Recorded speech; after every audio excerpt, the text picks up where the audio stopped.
Everybody get in your places. Hey. Get in your places. We finna hear some of the Quiet on the sex. Quiet on the sex. most exclusives and shit. Hey, man. Well, first of all, welcome back to the 85 South Show. I feel like we TV1 today. Because we so behind the music. Oh, man. You see how I said behind TV1? the music, Yeah, behind the man. boards. Behind all of that. We got a real one in here today, Clayton, man. I'm talking about this man got a hit record for every letter in the alphabet. and not, Literally. Yeah, and not just. And it's not just one song. No. It's hits. Hits. Like that hit hard. You need one though. You ain't got nothing with the Z's. I'm working on that. Okay. You're right. I wrote one called Zanzibar the other day just because I was like, I ain't got no Z. All right, let me finish this intro. You're right about that. That's crazy. Hold on, I gotta finish the intro. Okay. I gotta know you. I gotta Google Zanzibar. Come on. Over 100 million records sold. One of the coldest niggas in the music game ever. Produced for Michael Jackson, TLC, all your favorite, all the music with some black people in it. He had something to do with it. Whether he did or not, he had something to do with it. Hey. All the music with some black people in it, he had something to do All with that it. shit that jammed. All the shit that went. The shit that you loved, your mama loved. The people after love. He got a hit for everybody in the house. For the kids. Nigga got a hit for every bump on your face. Come on. Wash your face, nigga. None other than Mr. Dallas Austin. Come on, man.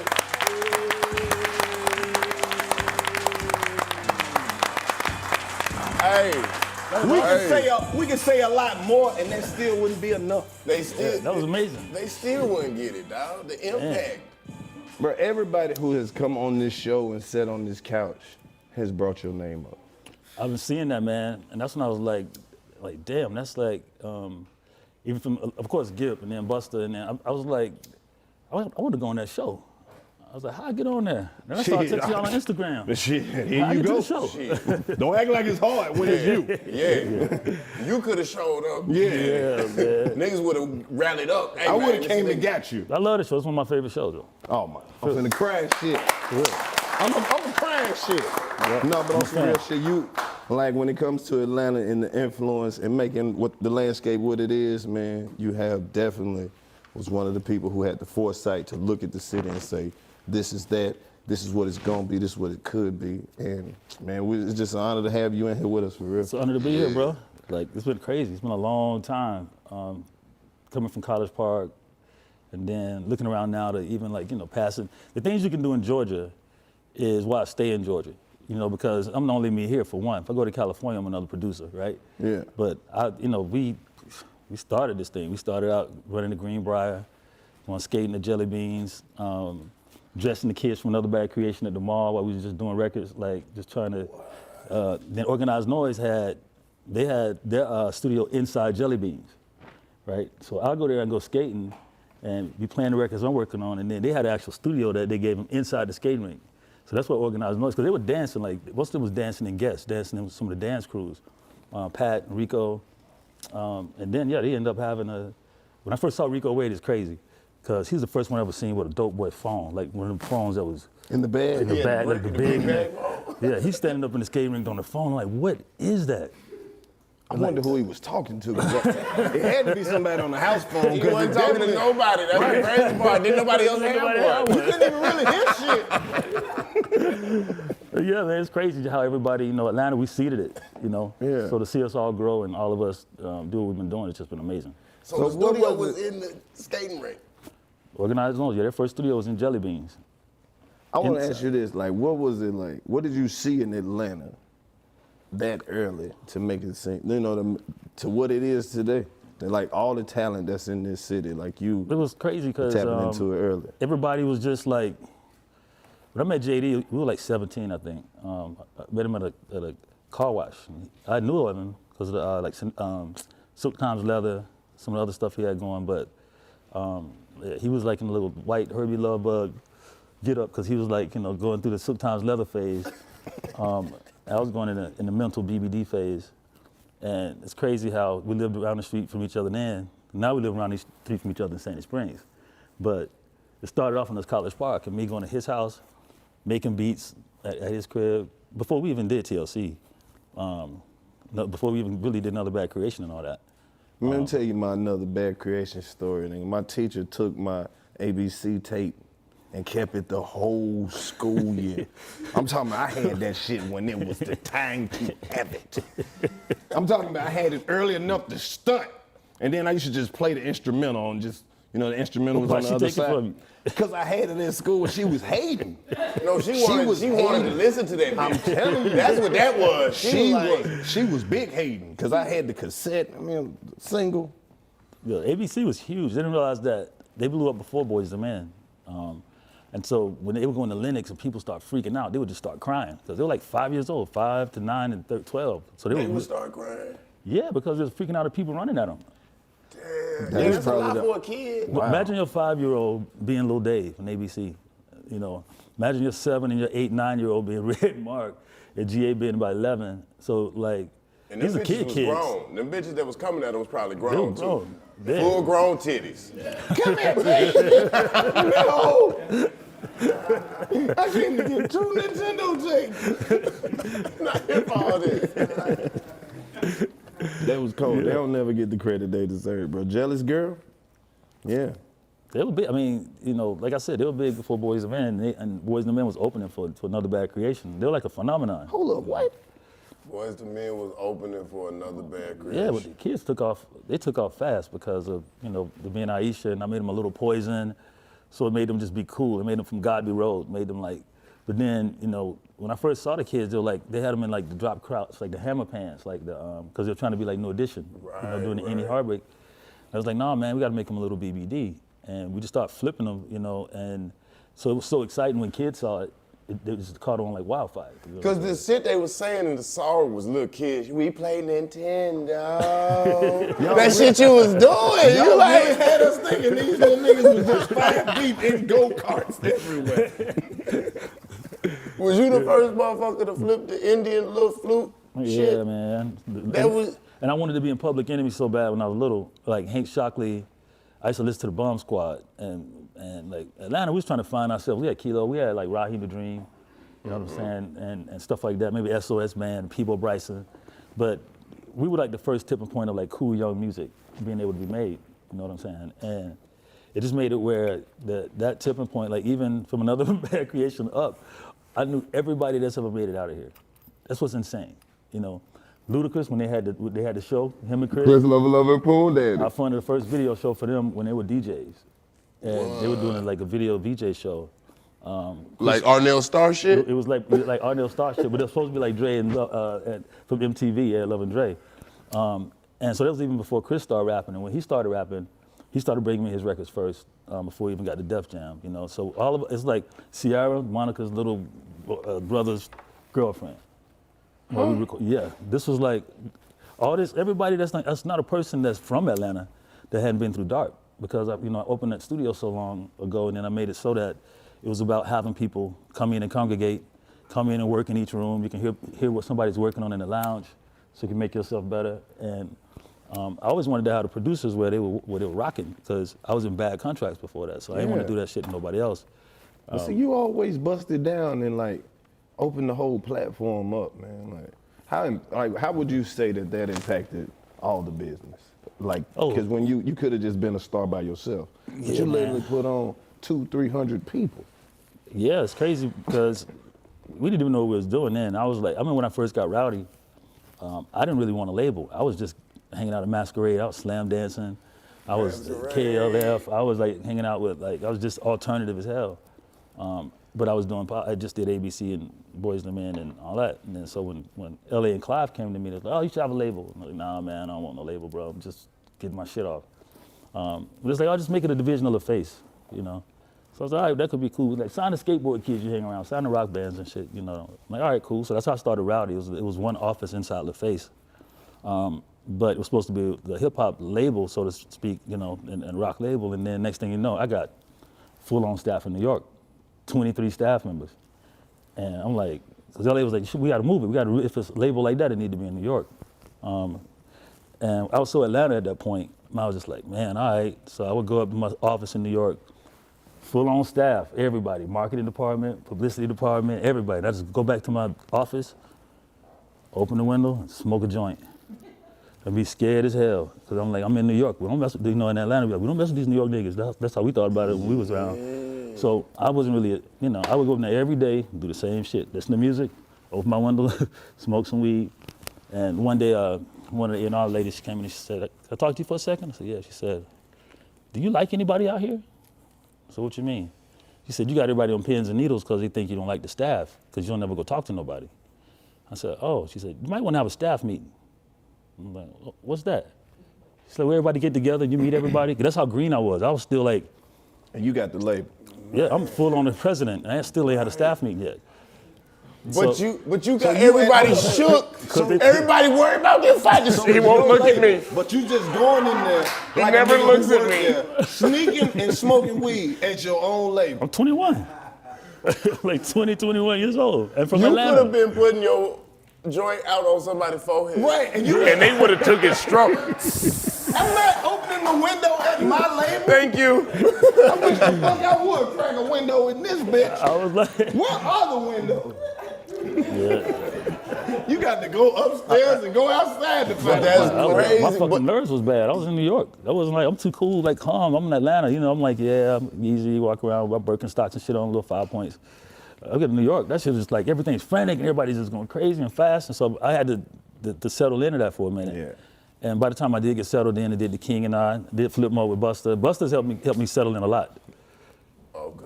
That's how that whole story came about, because I was like uncomfortable hanging around anybody up there because I didn't really have no squad.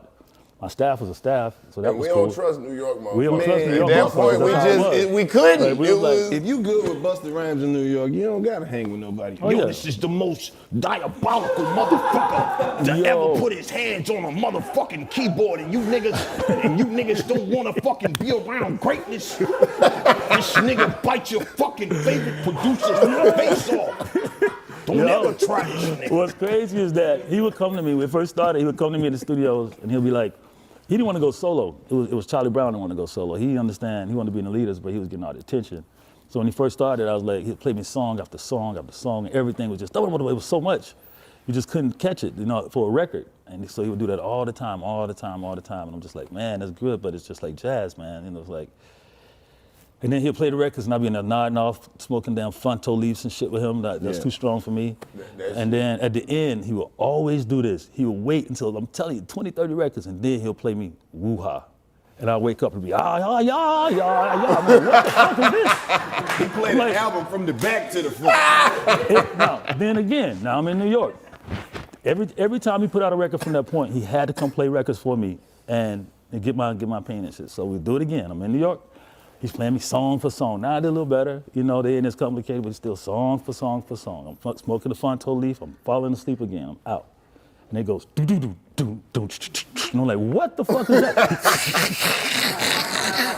I'm like, why you make me sit through all the records to get to the one? Like, This nigga put you to sleep to wake you up. But it was just that. Yo, I got the most He loved evilest that shit. shit. I'm gonna Like, play him last. But it'll be after like 20, 30 songs. We'll do this all night long, man. And then he pulled that one out. And he'll pull that one out all the time. And so that's how we really, worked with him in Flip Mode. He was like, he was my dog. That's who I was running with. That's who we was coming back and forth to Atlanta. Yeah. And at the same time, that's when we was hanging with Goody Mob and everybody in Atlanta. Man, hey. Because we got pieces of the story from different people from them being on the pod. And just to see how, like. Dude, it was insane. It ended up being. Like, that's what I'm saying. Every piece connects back to you.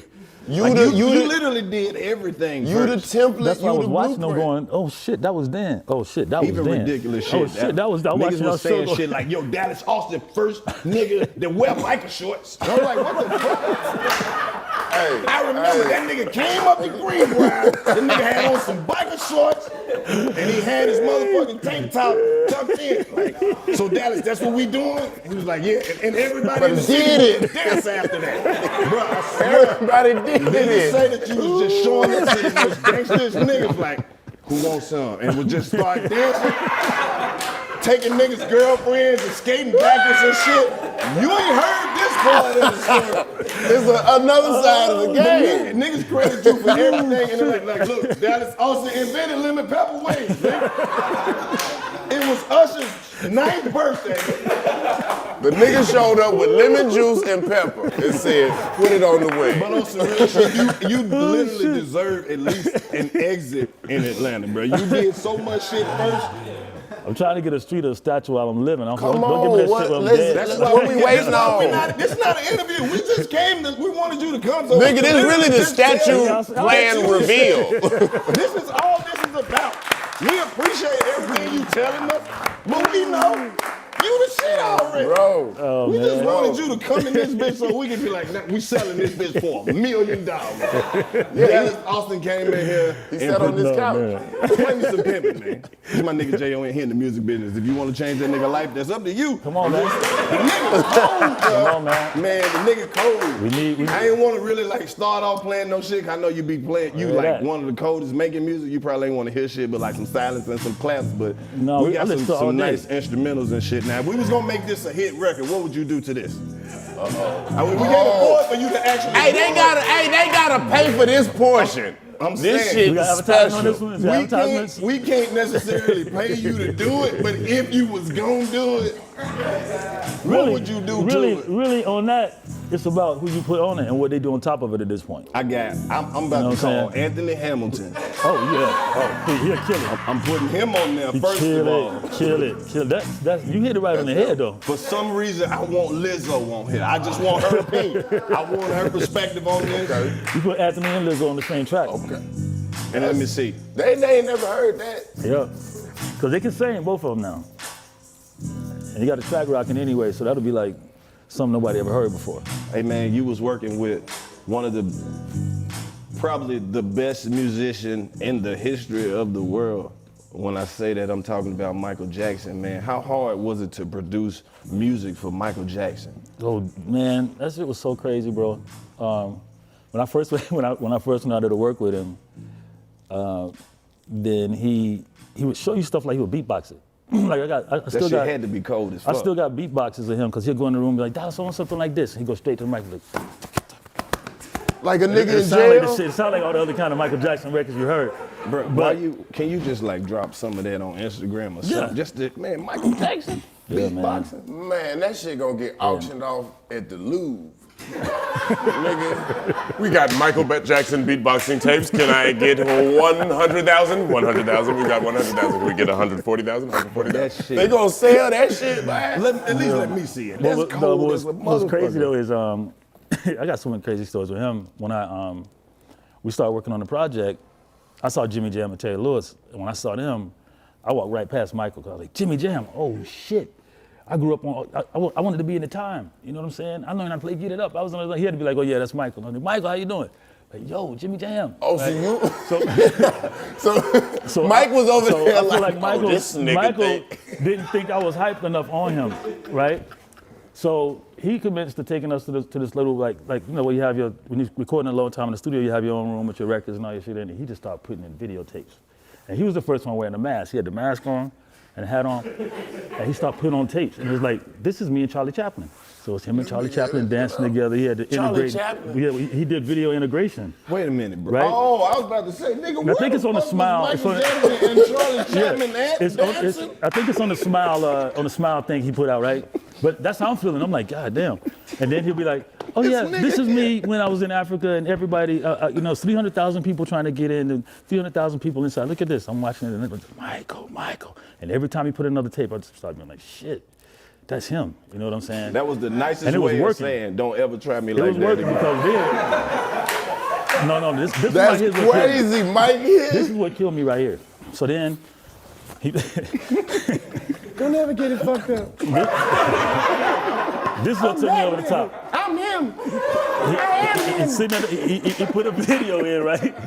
And he's sitting at this piano and he's singing "I'll Be There." It's kind of like the round, like, before, after Remember the Time stuff, right? He got a tank top on, ponytail, curtains are going, and he's singing "I'll Be There" at this piano, right? I'll be there, and then he keeps hitting another "I'll Be There" in the background.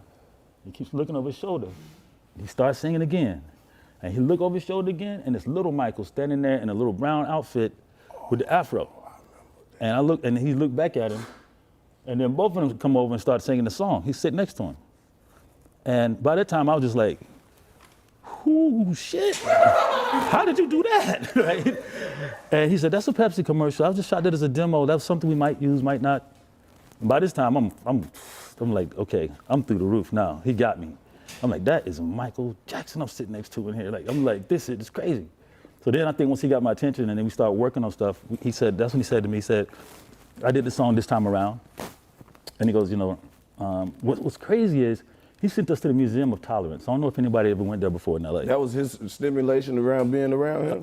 That shit was crazy because I didn't know why he sent us there, but when you walk to this museum, it calls you names, it shows you everything, you nigga, fatso, hunky, cracker, all this shit. And you in the same room with everybody. Walking around. And you're like, It's like a disrespectful haunted house. Yeah. Yeah. Fuck, nigga. Yeah. Your stupid ass. And then, you know, it went through the whole Holocaust. So by the time I get back to the studio, I'm like, why did he make us go? That shit was sad. Like, everybody's crying, they're throwing babies out the windows, the Holocaust is going on in there, and they're showing you all the stuff. And he's like, well, he wants you to understand the world, what's happening in the world, because, you know, this attack, you know, he feels like it's a world attack, you know. I like how this nigga think. He's like, if you don't He's know like, what's if going you don't on in the understand world, this, you don't know. Don't be around me. Don't come around here. Yeah, bro. That's crazy. So when we started working on the record, he said, I want somebody to rap on the song, Dallas. I need somebody really good to rap on the song. So I'm thinking, okay, let's get Tretch. You know, because the hip hop raised, it's kind of commercial, it ain't too hard. He goes, no, I need somebody harder, like somebody a little bit harder than that. So that's when I said, well, what about Biggie? Yeah, like him. I said, okay. So I called Puff. Like, yo, Michael Jackson on Biggie to come rap on the song. He's like, shit, he out there now. What He out there now, nigga. He on the way yesterday. He left. So, He ain't even here right now. He ain't even here right now. I'm not here either. This is actually recorded. So me and Biggie sitting in the car, smoking, outside the studio, listening to the song over and over while he's rapping. And he's saying, man, damn, this is crazy. He had to be 19, bro. He's like, this is crazy. I can't believe I'm sitting in the car with you, writing a song for Michael Jackson. This shit's crazy, right? And I'm like, yeah, this shit's, you know. So he started rapping the rap, and, you know, listen, I got taps on the phone, motherfuckers making a cop see that I'm a killer nigga, I ain't joking, Endo smoke got me token, soaking. I'm like, oh shit, I don't know, that might be too much. He gave you a Biggie verse. I'm like, oh, what he damn. said one more time, because I know you know it. That's how it's called, and we ain't never When he said, I'm a killer forget. nigga, I ain't joking, Endo smoke got me choking. I was like, okay, I don't know, but let's go and let's let him hear it. You know what I'm saying? But Michael's gonna say, you know what, I don't know if I could say this, I don't know if I could say that, I don't know, I mean, his shit is going down. He hears that shit and he goes, oh my God, I love it. That's exactly what I said. That's exactly what I'm trying to say. You know what I'm saying? See, Mike wanted somebody to say all the shit he couldn't say. He couldn't say. That's just hard as fuck. And you know he didn't cuss, so he'll be like, you doodle head gorilla. That's what he called it? Oh, yeah. If it's, That was his shit. I would complain to him. What is that? I would complain to him about the engineer sometimes. Like, yo, man, this engineer, he acting shady, man. Oh, he's horrible. He's stinky. Such a stinky man. He's horrible. He's such a stinky monkey. Stinky man. He's such a stinky man. He's horrible. He's stinky. That's horrible. But he would not say cuss words. He didn't like anybody that said like cuss words either. He wouldn't even fuck No, look, with okay, me. this is That's my crazy. last good story for you. I'm sitting in the studio one day, like this, right? don't let it be the last. And then he said, well, Dallas, you know, I built hospitals in Africa and I did all this great stuff, but look what the United States says. They showed me a newspaper. It says, Michael Jackson thinks Africa stinks because he got his hand over his nose. He had his mask on. And he said, so I got some friends coming by today that's just coming from Africa to pay homage, right? And I promise you exactly what I'm about to tell you. It happened just like this. First Secret Service shows up, looking out. Then these girls start coming and dropping red rose petals on the floor, right? Yeah. Dropping red rose petals on the That floor. shit amazed him. And then He couldn't hold that Next in. thing you That they came out automatically. exactly like Coming to America. They come in, they got the lion head on, like the king and the queen have showed up, and they came to say, Michael, we all sitting there like, what the fuck? Michael, we come to thank you for what you've done. You've done such a good job in Africa with the schools and with the hospitals and with the this and the other, and we just had to come over and give you a gift. So I'm just sitting there like, what the fuck is happening right now? Like, and after they left, I mean, every day we would look around, like say if we're sitting in this room, right? Then all of a sudden a red streak would go by. And then you look at me like, did you just see that? I'm like, did you see that shit? I'm like, damn, that's Michael. Pew, pew. In red shirt, red streaks. So I feel like he was like he was magical. He was that he was that Wait fast. a minute. Or he was, Wait a minute. Hold up, bro. You tell the story way too fast. Wait a minute, man. So you gonna sit here and tell me Michael Jackson was magic, and then just want me to just? it was magical, man. It was like So he could literally just. the monkey was going crazy one day. We in the lounge. The monkey just flying everywhere. Because Michael wasn't in there, right? And me and my man just like, what the fuck? This monkey going crazy. Michael comes in the room. This dude jumps up on him and puts his thumb in. I looked at us like nothing ever happened. With his thumb in his mouth on Michael like this. And I was like, what the hell? That little monkey was going crazy. He walks in, everything goes calm. He draws, he paints. Like, if you see some of the paintings Michael Jackson has done, they look like, did Picasso do this shit? Like, he was incredible. He was insane. People, I think, seen one part of him, but not like the art. And the business mind. His business mind was incredible. It's crazy.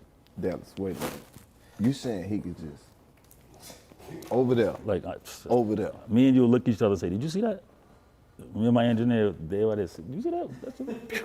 So he didn't really walk, just over there.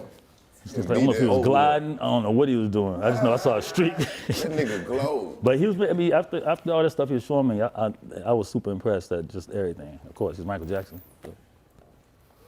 Bruh, Man. I'm fucked up right now. Cause of all the shit that I've ever heard people say, nobody ever mentioned that part. Nobody tell the real shit, man. Man, I gotta get my life together, cause I don't want motherfuckers to think I was just out here walking around. I don't, man. Not a walk around ass nigga. Basically, I'm about to pick up the pace. How did he get from place to place? Nigga, you just heard what he said. Hyperspace. He said, That nigga over there, back over there, and ain't nobody. You'd be like, did you see that shit? Did I you saw the see shit. that shit? Exactly. You didn't see him walk over there. No, you you didn't saw see him him. run over there. You saw. He basically just told us Michael Jackson was saw. an emotion. He lives inside of all of our hearts. Well, He ain't gone. He was never he here. was never here. Stop it. Stop it. This is home. I'm too high for this. You know they was in there I'm eating too high wings for and this. shit. Dallas, I don't know. What do you think of this one? He had a food That's his tester. partner. Lemon pepper. He had a food tester, bro. He had a food tester. They'll make that food and somebody else test it first. Man, this was the most important person there ever was. I'm out here eating food by myself. Nigga, I gotta have the first bite. I'm gonna be dead to the motherfucker. I don't feel important word for fuck. Whatever I thought I had going on with this little operation, Michael Jackson wouldn't approve of. But he might fuck with it though. Like I you got to put all said. this goddamn cussing. He might though. He might like it. He would love the show. He would. Yeah. He's so real. Crazy. Yeah. I knew he was a real one. I didn't even know you had heard about it. Well, yeah. Y'all, what you think? Y'all ain't large? No, it ain't that. We're just so humble. Yeah. That's the South, man. You good, We man. knew it wasn't I shit. saw y'all was down in Columbus. I'm like, y'all listen to Columbus, Georgia when I saw that? Yeah, they love us down there. That's what we was performing in that haunted ass theater. Oh, yeah. I had to get away from down there. Yeah. So we went down there and did the spot did nobody want to do the show at, and then they was like, man, we appreciate y'all for coming down here and fucking with us. Yeah. Yeah, that's your hometown, man. Long time, man. Columbus. Yep. Me and Kim Porter's in kindergarten together down there. What? Frank Thomas, all us from the high school. The Big together. Hurt. Yeah. Come on, man. Yeah, man. Columbus is crazy because it's its own consolidated government. You know, Gibb just opened the Gibb Goodies down there. Big up to Gibb. Okay. Let's go. But it's its own consolidated government, so it don't really abide by Georgia laws because of Fort Benning. Yeah. So my dad used to run the segregated parts down in Columbus when, in the late 60s, like when Ike and Tina Turner and James Brown, all those people would come to town, they had to perform at my dad's place and stay at the little party houses. And then on this block, it'd be like prostitution houses. It would be like where the gaming and all the black military guys would come down there to hang out.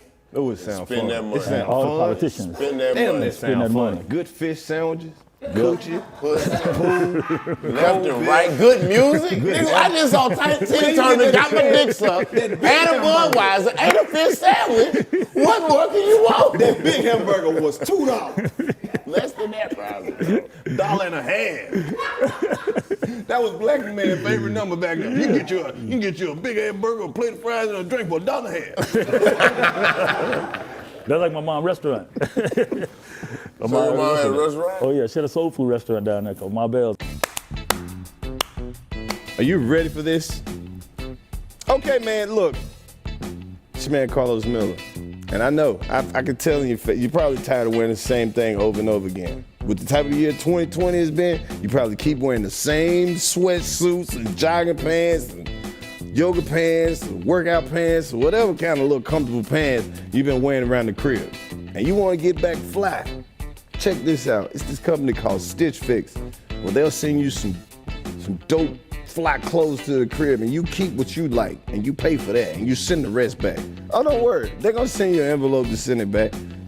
I know. Stop rushing me. I'm about to give you the discount code. Get started today at stitchfix.com/85South, and you'll get 25% off when you keep everything in your fix. The company is legit. They dope. They got some nice clothes over there. They got women clothes, men clothes, kid clothes, so you can get the whole family straight, and you don't even have to go shopping. You can just pick what you like online, and then they'll send you some stuff to the crib. You pay for what you like, send the rest back. Now that's crazy right there. That's actually the new way of shopping. That's stitchfix.com/85South for 25% off when you keep everything in your fix. So make sure you get on this wave and hit Stitch Fix and get you some clothes, man. stitchfix.com/85South. We're gonna try to get this on there, probably. Y'all wanna try to get this on there? 85 South, that's the promo code. Stitch Fix for all your clothing needs. When that Kim Porter grandmother had one on the other block. So it was just nothing else to do. That was after all the prostitution days left, and it was just like politicians and y'all was pimps. making money the right way, but I was trying to get the hell out there. I couldn't take it no more. I was like, because it's Columbus, so it ain't no hope down there. You know, Right. when I go down there now, I'm like, we got to put some hope in this motherfucker. Can we put a factory, or can we put like a film studio or something down here? Because this shit is depressing. Because it's still buildings there that was there when I was there 30 years. It's like when I was little, and they got marks on them with the same names. Bud Johnson's Barbershop. Or like, you know, so there ain't been no like hope and no development down there. So I've been trying to see how they could push something to get those people down there something. That's why I was asking you if you went and how was it, you know? I ain't get mad They ain't love, get no man. entertainment. Mad love down in Columbus, man. Yeah. Especially down there at After 5, man. They've been doing comedy at After 5, the sports bar down there, Doodoo Brown. Yeah, they got a live comedy scene. They show a lot of love when we do anything down there. Let me go down there, get you a house down there. how much house you got? Shit. About $17,000. It's $17,000, $10,000, something $15,000. nice. You probably got in about a couple of blocks and redo it. They old though, they stupid houses. They be like 1.5 Yeah. bathrooms, and then you get like 2.5 bedrooms. What the fuck is a half bedroom? Half bedroom. That's when the beds that come out the wall. Yeah, the kitchen in the living room. As soon as you walk in the house, you're already in the kitchen. But now, if there's some shit down there, like he said, then them houses that wasn't shit, the value gonna increase. Well, and people gonna need it. Now, if it's a factory, if it's some shit. If it's something, that'll have some hope down there. That's why, you know, Drumline was about me being in the Columbus High School marching band. That's what that's about. Shout out to Nick Cannon, Come on, too. man. Yeah, what up, Nick? Come on, yeah. What made you pick Nick? Because Nick, when we were doing the movie, you're trying to find characters that's close to you and how you were at that time. You know what I'm saying? And They get a movie a whole different perspective. yeah, it was a high school story. You know, Zoe Saldana played Kim. I mean, Kim was Zoe basically kind of when we was growing up because she's like my best friend. But she played Bells. And so when I told the story to Fox, I just pitched it one day. I was young, so I was like, man, I don't know. I got a movie idea. You know, it's a musical. You know, what about a marching band? They was like, oh, that's like the Macy's Day Parade marching bands. I'm like, nah. And I came and filmed a battle of the bands. I went back and showed it to them, like this. They're like, what is that? And they're playing the lead. Dun, dun, dun, dun, dun, dun, dun. And so I was like, and I just told them my story while I was in there. I was like, yeah, it's about this kid that couldn't read music in the marching band. Really, my brother he was in the marching band first, and he was the section leader, right? So by the time I went into coming in as a freshman, he was leaving out as a senior, and everybody was waiting on my ass to come in. You know what I'm saying? Because he was section leader. So now the new section leader wanted to rough me up. That's why you got the problem with doing the movie. Brian, but I was so man, was good that serious? because he would bring the drums home every day. You know what I'm saying? I would practice with his drum line all the time as a kid. So I just knew all my shit out. So by the time I got to marching band, I played better than everybody, but I couldn't read shit. I still can't read shit. You can't read music? Oh, hell no. My nigga, you live it though. Hell no. You live music. They asked me to do this thing one time for Quincy Jones. They said, Quincy Jones wants you to be the music director for this thing they're doing in Washington, D.C., and he wants you to MD the band. I'm like, all right, cool, ain't no problem, I can do that. Yeah, man. I'm like, Dallas, I gotta have who's you. the band? Who's the band? I show up, it's damn Herbie Hancock, Greg Fillinganes, like a Bobby McFerrin. He was just making all his instruments. And it was by a tribute himself. to him, and it was like all these great musicians, and I'm like, I cannot read, they don't know I cannot read music. How am I gonna tell these people what to play? So I'll be like, 1, 2, 3, they go into the song. Then Herbie Hancock said, let's go to G7 minor major. I just be like, okay, 1, 2, 3. And when they start playing, my ear's good enough that I'll pick up. I'm in there. Now we got it. Let's go. We can play. We can play Thriller. Let's go. No. Yeah. Change it again. Oh, now what if we played that in like C major? Bring it down 12 steps. I'm like, all right, ready? 1, 2, 3. Hold on, man. Hold on. I said 12, man. Shit. It went to the very end when I looked over and told Herbie Hancock after it was all over and done and all this shit. And we was having a jam section, and they turned it. I was turning the sheet music when I was playing. Like I was.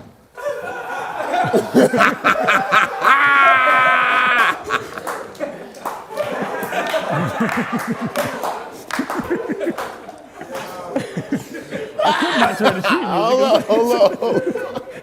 So you done went through the whole book on one song? Yeah, man. I used to do that shit in marching band, at drumline. I was doing the same shit in the morning. In first period band, and dude looked over and they said, Dallas ain't reading the music. I'm like, that's in the section. He was like, you gotta read the music. Can you read the music? I'm like, man, read that shit. Yeah, of course I know how to play that shit. Right. Come on, let's play.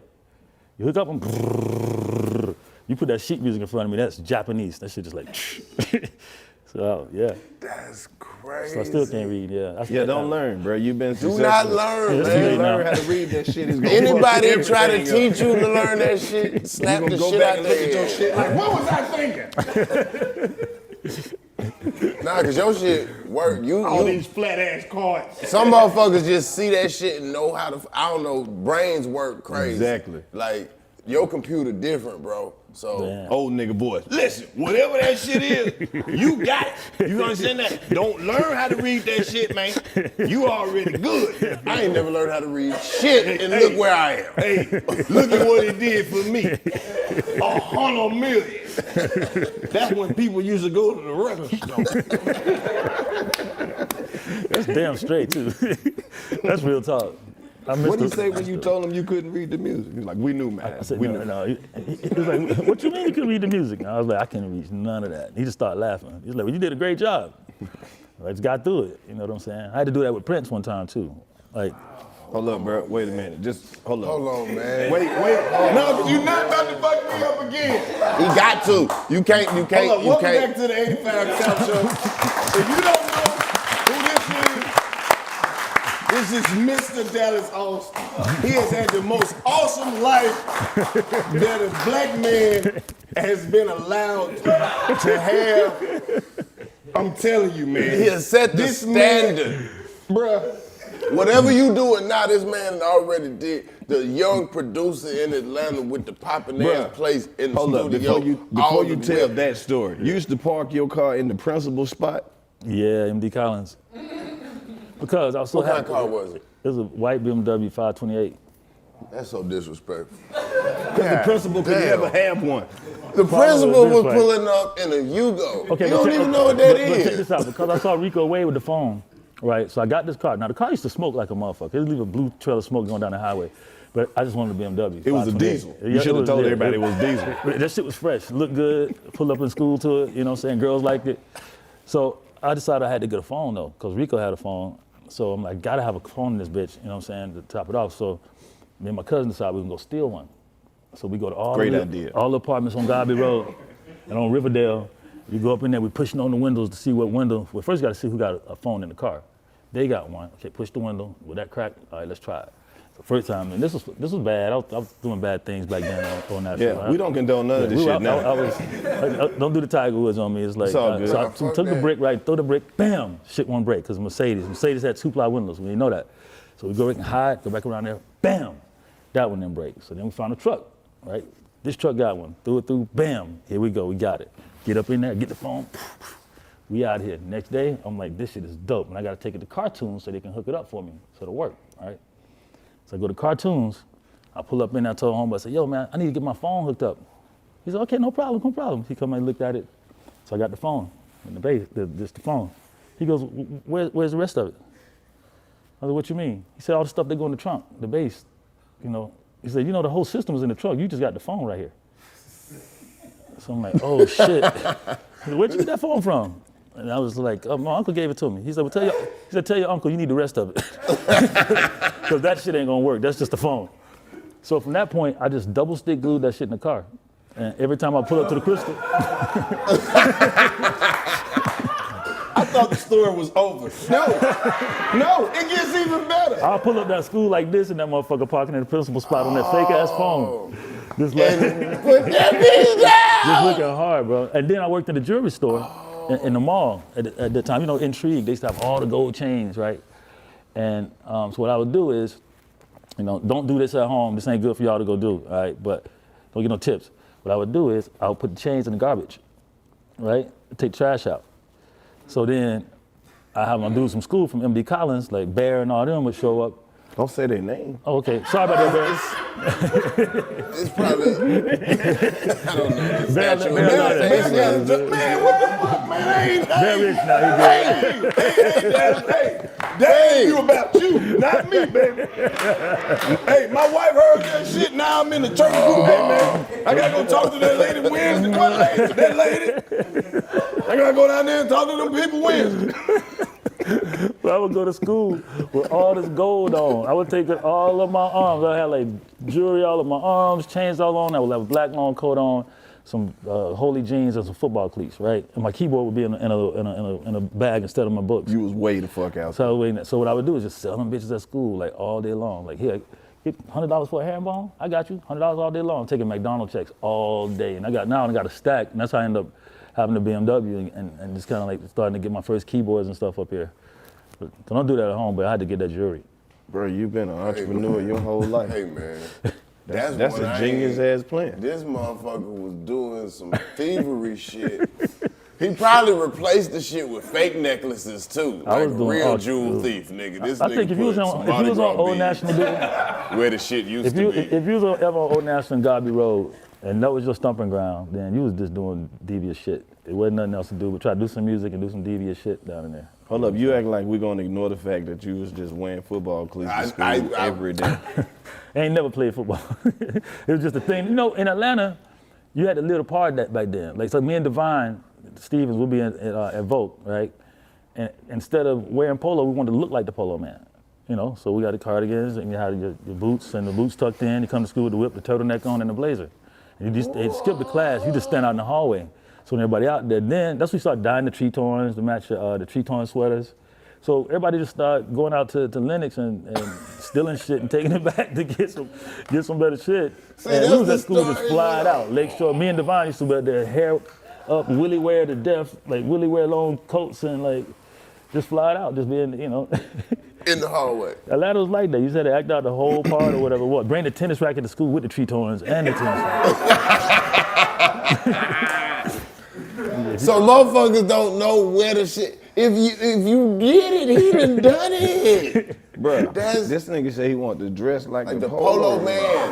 Not I don't want to dress like what they put on the mannequin. I want to put what's here. We already know about the polo. Bro, I'm you talking to the making me man. think I've been facing this whole life shit wrong. You make me reevaluate everything, nigga. I have never thought that, huh?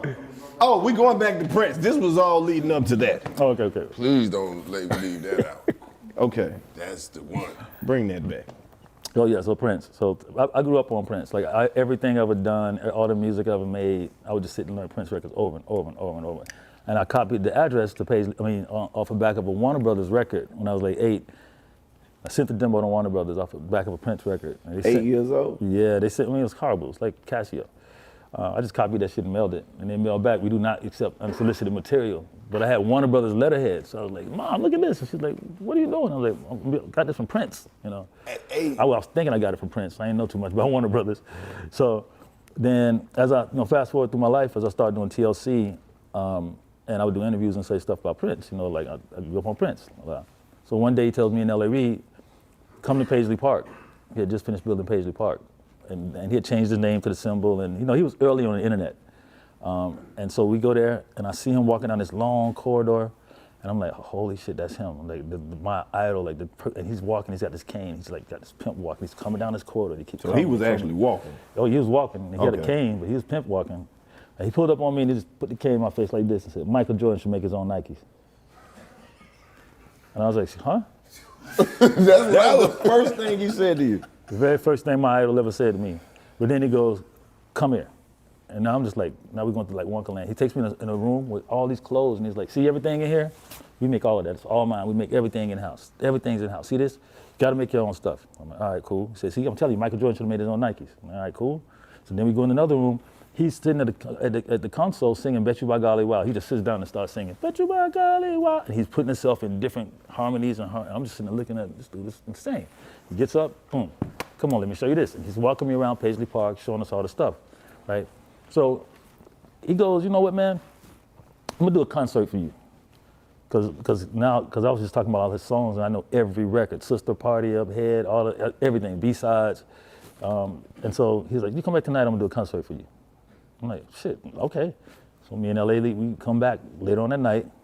We go into what is like the big studio he has, like in Graffiti Bridge. And so now he's called about maybe 25 people from being on the internet at that time. You know, he had this whole glam slam thing. So it's just us sitting there, and all of a sudden, lights go off, boom, smoke comes off, he's on a moving sidewalk, playing 1999. He's coming in this moving sidewalk, lights, band, full on concert, right? So I'm like, whoa, shit, you know. Then he starts to go, what do you want to hear next? And I'm like, She's Always in My Hair. He goes, 1, 2, 3, 4. What do you want to hear next? Raspberry Beret. Like, 1, 2. Like he would go into him that fast, like with his band, right? So then he goes and starts jamming and he starts playing this song I did called Black People on the Highland Place Mobsters record. D-Nice played it the other day. Thank you, D-Nice, by the way. Shout out to D-Nice. Shout out D-Nice. Playing Highland Place. Shout out to D-Nice. Love you, D-Nice. And so he starts playing the song Black People and he goes, I got one of my favorite producers in the house. Dallas, come to the stage. Oh, no. I'm not getting on stage with Prince. That ain't happening. Like, he gonna outplay you. He always battles people. He always challenges people. Like, he did the shit to Lenny, and I saw what he did to Lenny on that. He called Lenny Kravitz so dead. And Lenny started doing the thinking, and he started was killing this shit. So I'm like, I'm not going on no stage. Well, a security guard comes down and says, boss wants you on the stage. I said, no, man, I'm good, man. I'm good. He said, no, you gotta go. I gotta take you to the stage. You gotta tell him you're good. Shit. So he keep going, Dallas, come to the stage. Dallas, On the mic. On the mic. Yeah, full on while he's playing. Where's Dallas? Dallas, come to the stage. I'm like, shit. Is he saying it like Prince? Dallas!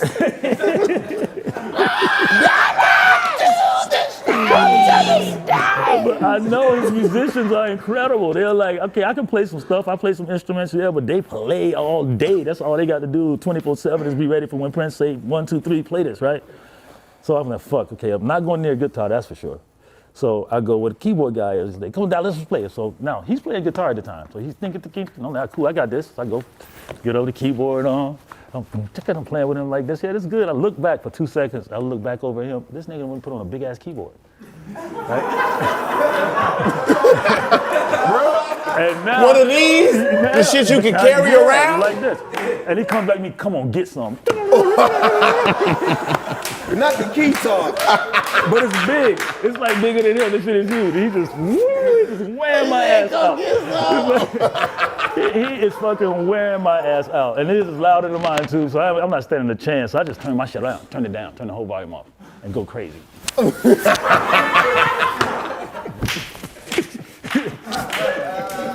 Killing this shit.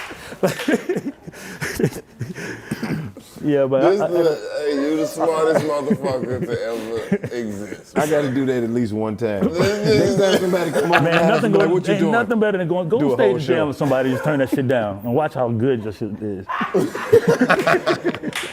You ain't worried about making no mistakes, nothing. You just rocking out. You couldn't beat him. But then he came to Atlanta one time. I was talking to him on the phone, and when D'Angelo did "How Does It Feel," I was like, man, you should take your name Prince back. Really? Why? Like, cause it's kind of missing. This dude's got the records sound like you. It's kind of make you feel like Prince. You just, come on, man, this is crazy. Cause we used to talk a lot of times about masters. I had labels for so long that, you know, that's why I'm like the guru of it, because I've been through all the fires. You know what I'm saying? So I started having an independent record company myself at 20 years old. And from that point on, from that to Free World to everything. So that's embedded in his head when he talks to me. And he was always, Dallas, you know, they own the slaves. When they own the master, you're a slave, you know. Oh, shit, they gave $300 million, what are you then? Like, you know, it's all for either this or that. But he was really headstrong about doing that. So as I'm talking to him on the phone about taking his name Prince back, these facts is coming through, free TLC, free TLC. And I'm like, is that you? I'm like, yeah, you tell L.A. Reid, you know, when he frees TLC, and I'm like, what this got to do about your name coming back, bro? And he was just like, that's it, you tell L.A. Reid this. So then when he shows up this night, and he comes to Atlanta to play a Prince concert, I'm like, he can't be playing a Prince concert, you know. He would call and say, guess what, I'm playing a Prince concert, you know. So sure enough, I go down to the concert, and he has a room full of people sitting around like this, and he's trying to make them play his records, because remember, they banned playing his records. Because when you're at Warner Brothers, when you're at a label like that, worst thing you can do is have a catalog that big and then try to go against them at the end of the day, because they're gonna beat you with your own catalog. All right, so once he left Warner Brothers and caused all the ruckus and said, fuck that, I'm gonna go be Prince and the symbol and the sign and all this, they said, okay, go ahead, throw a tantrum. We're gonna put out all your shit and it's gonna kill everything you're doing. So they put out those B-sides. Remember that set they did, had everything on the B-sides, to this, to that, the others. But he came back this night trying to get people to play his record, and he had all the radio people in Atlanta sitting in a room like this. So I walk in the room and he goes, aha, now Dallas is here. Now we can really get down to it. So I'm like, get down to what? I'm telling all them, they slaves in here because they can't play my record. They listen to their masters at the radio station. The program directors are masters and they're slaves. All right, Dallas? I'm like, I'm in Atlanta, I live with these people. I can't be saying no shit like that, you know? And so finally, but I'm looking at him, I'm like, he got his hair flipped like the Prince cover, and he got the little, you know, the khaki raincoat on. And so I keep looking at him like, is he gonna be Prince for real tonight, not say nothing? He gonna just kind of keep going off on them like he gonna use it. Yo, so I got a new record coming out. You can't play my record without your program director, right? And you might be like, well, no, I played a couple times. See, slave, you. And I'm just over there like, whoa. One guy, he goes, you can't play my record, right? Because I got a new record coming out. What about you? He says, I got a gospel station. I sing to God. See, slave, right? So, but then he clears it all up. He goes downstairs and we go to watch the concert. And I keep thinking, if he comes out playing it with Uptown, if he comes out with that snare drum, he gonna play this whole fucking Prince show. Sure enough, he came out with a snare drum. He came out full on Prince, full on trench coat, first guitar, hair, red bandana, playing head, sexuality, all the Prince shit, right? So about halfway through the show, he said, turn the lights up for a second. And turn the lights up. And he goes, you're still going to the master slave thing again. You know, if they own your masters, that makes you a slave. Therefore, I got a new record coming out. And if anybody want to get my record, Dallas got it. Go talk to Dallas. I'm like, what? Lights on, bright light in the house. Gotta get it from Dallas. Tick it. 1, 2, 3, 4. So I get a dark. Gotta get it from Dallas. Dallas got the music. Dark was next day at my studio, bro. It was cars lined down the street, right? The phone's going off all day long, and I don't know what's going on. Like, I don't know what he's talking about. I have no idea what he's talking Dallas, about this Prince record. I called his people. I said, Charlotte's to my sister. You got to call them and ask them what's going on with this. It's crazy. People keep calling about Prince. They call him. The boss said, how many pieces you want? One. Yeah. I said, what do you mean, how many pieces I want? He said, don't you got a record company, a record store? I said, no, man, I got a record company. That's a different story. I don't have a record store. Oh, he said, he thought you wanted to buy his records and put them on the record store. I said, no, man, but y'all got a bunch of people out here that want to get this shit, so I guess we'll put it out somewhere. No, he's with that, he was just the baddest. To me, it was just, he's the baddest person to ever hit the planet. Man, that's the craziest shit That's ever. friends said you got his record. Oh, yeah, like I'm the record store.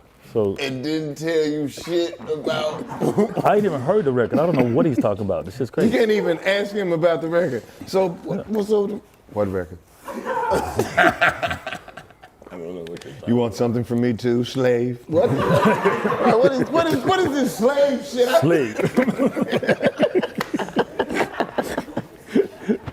used to have it written on the side of his face. Nigga ask a question, whatever the answer is. Slave. Hey man, I saw a piece of an interview that Tiny did, and she said you told them they sung too loud. What, Escape? Yeah.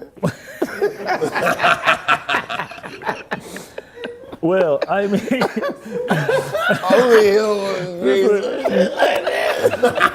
well, He said this shit. no, because like when they all sung out, you know what I'm saying? Like they all were singing like full voice for it. So they're saying understand or whatever they're saying is full voice.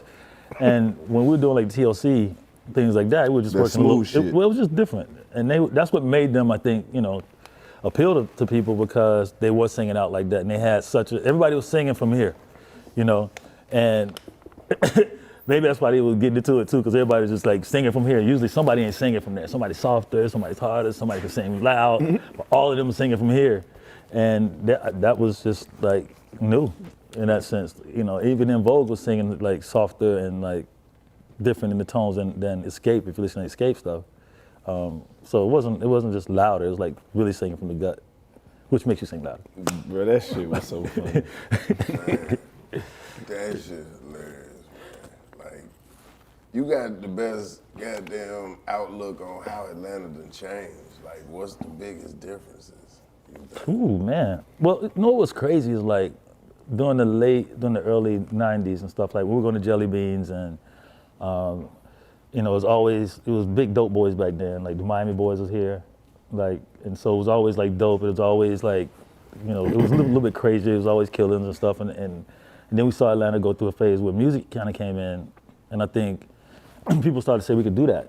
And so all that started to change into a whole music focus. Like once I did Another Bad Creation, then Jermaine did Crisscross, and then Arrested Development came. We started covering these different spectrums, like of the South, that started making us have our own shit going on. You know what I'm saying? Because we were always like, well, New York ain't accepting us, California ain't accepting us. We got to make our own shit. And that was the first wave of us starting to get like our own amalgamation, because we were pulled from everybody. We like Hank Shockley, we like Dr. Dre. We weren't scared to be like, I like everybody. We want to sound like everybody. So it was interesting because we didn't really know. We just wanted to get to we just wanted to get to this point at some point, Yeah. But first it was about riding around listening to that shit in your car on 285, or like dressing the act, putting the pictures to it, making the music, being like, oh shit, and then we just ride out listening to it. And then when people started getting successful, you saw Atlanta change into the lawyers started to get everybody started to get record companies. They was like, this shit is popping. We need a record company. So it opened up the gates for a lot of talent to go through also. Right. And then New York and LA, they used to call us like, what do y'all know down there that we don't know? What is going on? Like, y'all got something crazy going on. Like, y'all are selling records because other people wasn't selling records like that. Like even the Marys and New York records, they would do their platinums and double platinums. We were doing like 9, 10 million records, 10, 12 million records. Like our first thing, if a record was coming out, we'd be like, damn man, how many are we gonna sell the first week? 500,000 or 700,000? What year is this? 92 up. Shit, 7. Yep, 92 all the way up to like Napster and everything else kicked in, because our record range was like, distribution back in the day meant that you had trucks and you had to print it from somewhere, and the trucks had to take it to Walmart or take it to Tower, wherever it was going. And if you were in different territories, like if you're in London or if you're in wherever you are around the world, it wasn't like now where you can hit a button and it goes everywhere. They had to literally print them up over there and ship them over there and all this, right? So the record sales was different, and it was like $20 for an album, $16 for an album. So we were making so much money, and it was enough for everybody because it was just so much money crammed into that CD cost back then, and then it wasn't that accessible. So if you sold, you sold. There wasn't no other way to get it, you know. Somebody went to go get that. Went to go get it. Hell yeah. So we were selling in line. crazy You records, said bro. that about this shit. I got to go get it. I got to get out there early in town and get that. The new guy coming out, I got to go get that. I got to be out the first one to get it. So, seeing that transformation, and then we went through where we were selling so many records down here. It was just like, and that's what's making us sustain to this point, because we sold so many types of records out of Atlanta, or so many types of artists. You start to see people sprout up like, they'll come to the studio one day, singing a song like, Aaron Hall or something. Hey, what's up? It's your man Karlous Miller. You will not believe this, man. DraftKings is giving away $55 million. They have this Super Bowl prediction challenge. All you have to do is go to the website, DraftKings.com, and enter the free Super Bowl prediction giveaway. You can win instant prizes all the way up to $25,000. Some people might win 5, some people might win 1, but it's crazy because they're giving away money. They got $55 million because they're the official partner of Super Bowl 55. So they're giving away $55 million. Download the DraftKings app now and use promo code 85South to enter the free $55 million Super Bowl prediction challenge. Everyone gets an instant prize up to $25,000 just for playing. So use promo code 85South now and enter the free $55 million Super Bowl challenge only at DraftKings, the official daily fantasy partner of Super Bowl 55.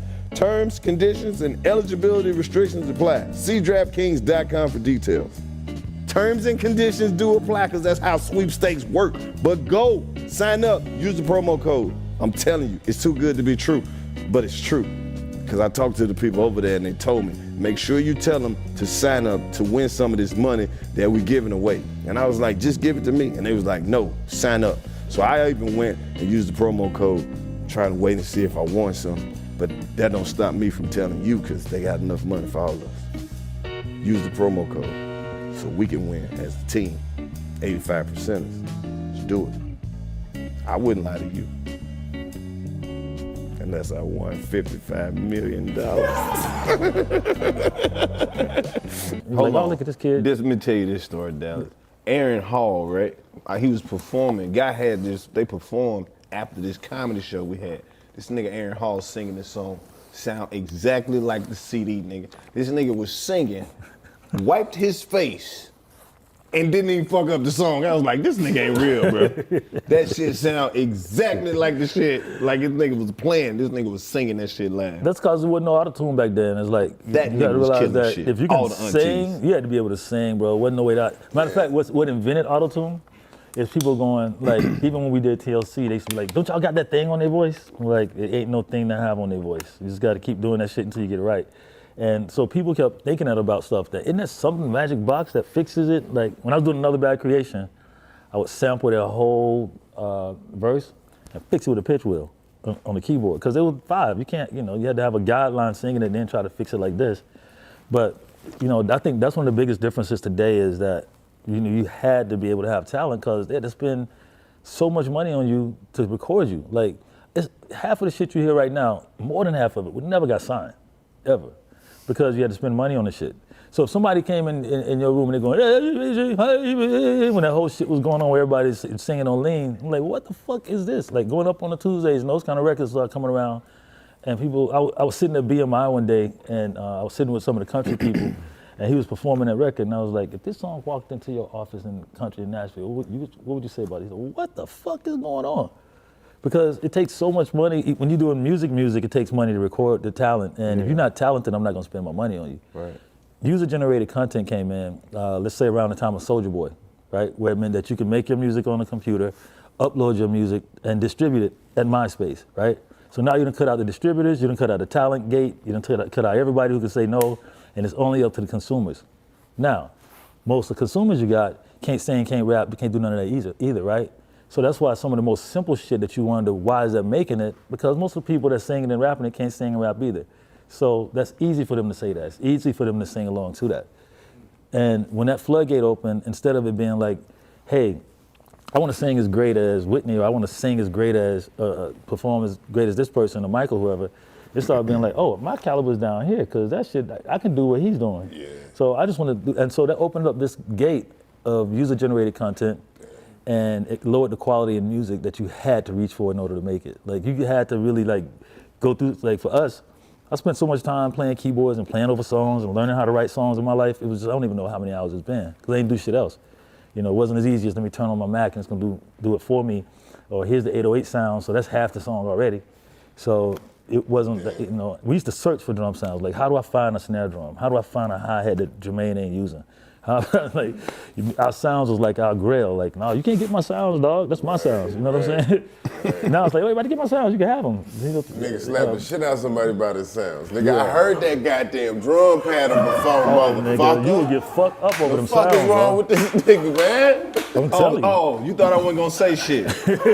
So you saying those not my symbols? So them not my symbols. Nigga, you ain't never used a triangle in your motherfucking life. Okay. You ain't never used a triangle, nigga. Since when? That's a legit one. Since when do niggas come in on the xylophone? I'll tell you since when. Since we were getting there, motherfucker. Nigga, this nigga played a harmonica too. Yeah, I used to be mad. I hear damn, they took my snare drum. I had my one snare. You know, everybody at some point have your sound that you like. I would always just veer away, and anytime something got popular, I would like go try to do some whole other shit. So if I did enough over here, and I'm like, well, let me go do pop rock. Let me go do Pink and Gwen Stefani and Anastasia and Duran Duran and all this kind of stuff, because I grew up on a lot.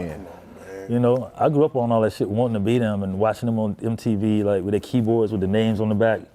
And I just wanted to have one keyboard that I could afford with my name, with Korg or Roland or something on the back of that shit, you know. Yeah. And my brother financed it for me in Columbus, and it was like $1,200. It took 5 years to finance the shit. God damn. It was broke. It was broke. You know, and I was like, I gotta get the fuck out of here. And this is gonna be my saving grace. And that's took the keyboard with you. Yeah, my brother. Yeah. So I was down there playing Get It Up in Columbus, Georgia, right? Yeah. And my mom's down in. And we were in the hood, and the house was a little crooked, and the restaurant was connected to it, and that's why she had the soul food restaurant. But I was playing Get It Up over and over again on this keyboard that he bought me, that I've just died to have, the Roland GX3P, right? And he came in and Mom said, clean up. He on Budweiser's, you know, I ain't paying attention to it. He picked the keyboard up and throw it, and it breaks into like a million pieces and shit. So I'm like, I go into shock, run down. I used to have a knife fetish when I was a kid, because everybody's bigger than me. So I just get knives and play, boom, boom, boom, right? You know how your brothers used to hold you down and put their knees in the chest, put the Charlie horse in your chest and shit? Yeah, because I was the youngest one, so they would do all that shit, so I had a knife thing. So I went downstairs, got the biggest knife I could find out the kitchen. My mom was, where you going? I'm like, I'm fucking killing him. He broke my keyboard. Ran upstairs with a knife and tried to get it to my brother. And my mom was like, what are you doing? So I made a big ass deal out of it and said, fuck that. This dude broke my keyboard. Greyhound bus station is next door from my house, like three doors down. I packed my shit up and went to Greyhound. Like, I'm going to Atlanta. I was like 12. Damn. My mom was like, so it was nighttime too. I've been crying all day and shit. This nigga broke my keyboard. So I used to sleep with the keyboard. I started with a Casio, and I was like, Mom, every Christmas get me a bigger keyboard. You know what I'm saying? And so I got now to some shit that I can actually be in bands with and sound like this shit on the radio. Your shit was tough. And now you buck my shit up. So she came around the Greyhound bus station. She was like, yo, what are you doing? Like, I'm going to Atlanta, still Monte Clara. I can't make it down here. This thing done broke my keyboard. And she's like, are you serious? She's like, no, you just mad. I know you mad. Just come on back home and like we'll talk about it. And tomorrow, if you still feel that way, then you know. I go home, sit there, look at my keyboard all night, mad as shit. I get back up next morning, pack my shit, take some money out the cash register because you know we had our own little soul food restaurant. Get some money out the cash register. It's a motherfucking game. I tell you what, cha-ching. I'm out this bitch. I go back to the bus station, yo, and I'm sitting there. It's daytime now, so I'm ready. I'm waiting on that Atlanta bus to come. I'm out, mad as fuck. My mom was like, yo, what are you doing? You really leaving me, huh? I'm like, he broke my keyboard. I cannot be a big record producer down here. This dude broke my shit. She said, I'll tell you what, if you're that serious, give me some time to sell that restaurant. I'm going with you. You ain't leaving me down here. She said, give me 3 months. Sell the restaurant. I'm going to go to Atlanta with you. I got to find a job, whatever, but give me the time. You that determined to go, we going. She left. We came up here and she started working at Po Folks on Old National. And while she was doing that, I was in Charlestown like this. All day long. Wires running into the bathroom, niggas recording like the Chip and some of the dudes in the neighborhood come singing, recording all the time. She coming home with flour on her face, mad as hell. Like my brother selling dope up and down Godby Road. We just had it full on going on all day. That's why in ATL, my Uncle George, then the movie was real, and we used to get locked in, was it Safeway on Old National or something like that, and clean up at night. Damn. And we would go skating every Sunday. And during that time, it was like, it was just amped up, bro. It was just like everything you could have going down, dope deals all day long, dope deals going on in the Po Folks parking lot. It's about him. Like, He come back to the one, dog. Yeah, you really ATL, Uncle George, that's my uncle. I'm like, what the fuck? Yeah, we was locked in Safeway. Look, this shit is regular to you. You fucking my whole life up. First of all, You know what? Michael Jackson go from over here to over there. First and foremost. Michael Jordan needs to make his own Nikes. Come here. You want peanut butter sandwich? You want one? Hey, I'm listening to this shit and you like. But we don't have none because they slaves. That's slave food. Dallas. Popeyes. Dallas. Slave. yo, You have worked with everybody from, to even JT Money. JT Money, yo, That's one of my favorite people of all time. What people don't realize is that Tricky Stewart did Who That, right? They don't know who they think did Who That, but that's Tricky Stewart. And Bro, we just found out you produce Must Be the Money. oh shit, You are the infamous producer behind Must Be the Money. Dallas Austin produced Must Be the Money. We have been searching. You trying to do that? Yeah. He did this. This your work? Come on, man. hold on. Let me tell you that now. This is a good one. All right, so Suge Knight is at my studio. That's a good one. No, that's exactly how a good This story start off started out. Me and Suge Knight. So me and Suge We at Knight. Subway. So he had the studio, right? I had a group illegal, making Jamal, so we was trying to get work from Dre and from Colin Wolf. So he's there one day and he says, Dallas, Deion Sanders wants you to do a song on him. You know, we got him on death row now. He wants you to do a record on him. My initial response was like, nah, man. I mean, he's a football player. I love Deion. He's great. He's got go to his club, all that. But singing a song? No, man. He want to rap a song. He wants you to do it. I'm like, Suge, man. I'm talking to Suge, by the way. So I'm like, shit. I'm in this instance right now. Like, what do I do? You know what I'm saying? I'm like, nah, man. It's just, I don't know if I can do that, bro. I don't think that's gonna work out. You'll figure something out. He said, I'll be right back. He come back in. He got a photo album full of cars. He said, pick a car. It's Lamborghinis. It's Rolls Royces. It's all. Pick a car, man. Just whatever car you want, I get it to you. You go ahead, take care of that for me with Deion. I'm like thinking to myself, I cannot take a car from this nigga. That's gonna make me go like they're gonna be really indebted. I can't do this. It's like Can't do that. I know the Don't street wanna ride game. You know what I'm with saying? Like, yeah, give all you the a time. ride, and I got you. I'm like, I can't do that either. So he goes, God, then talk to Deion. He come back. He said, Deion really wants you to do the song, man. Now I'm feeling like, is this nigga about to be like, you gonna do it? Yeah, you got one more chance. He said, I'll tell you what. He just wants you to do Must Be the Money or Must Be the Music, man. I give you $250,000 to do that right now. I said, you want me to take Must Be the Music and do you want me to do that now for $250,000? He said, I get you right now. I got that record in the back, my nigga. Let's go. I went straight back to the back, went through my records. Put that, oh yeah, Must Be the Music. I love this record. Let's go. Put it together. Boom, boom. That's the most money I ever got paid for one song, like at one time like that. Shout out to Suge Knight. Shout out to Suge. Must be the money.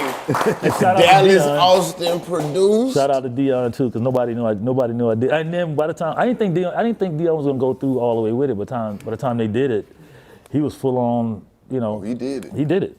All the way. Nobody, yeah, you're right. Nobody knew I did that record either, because I was like, oh man, I was.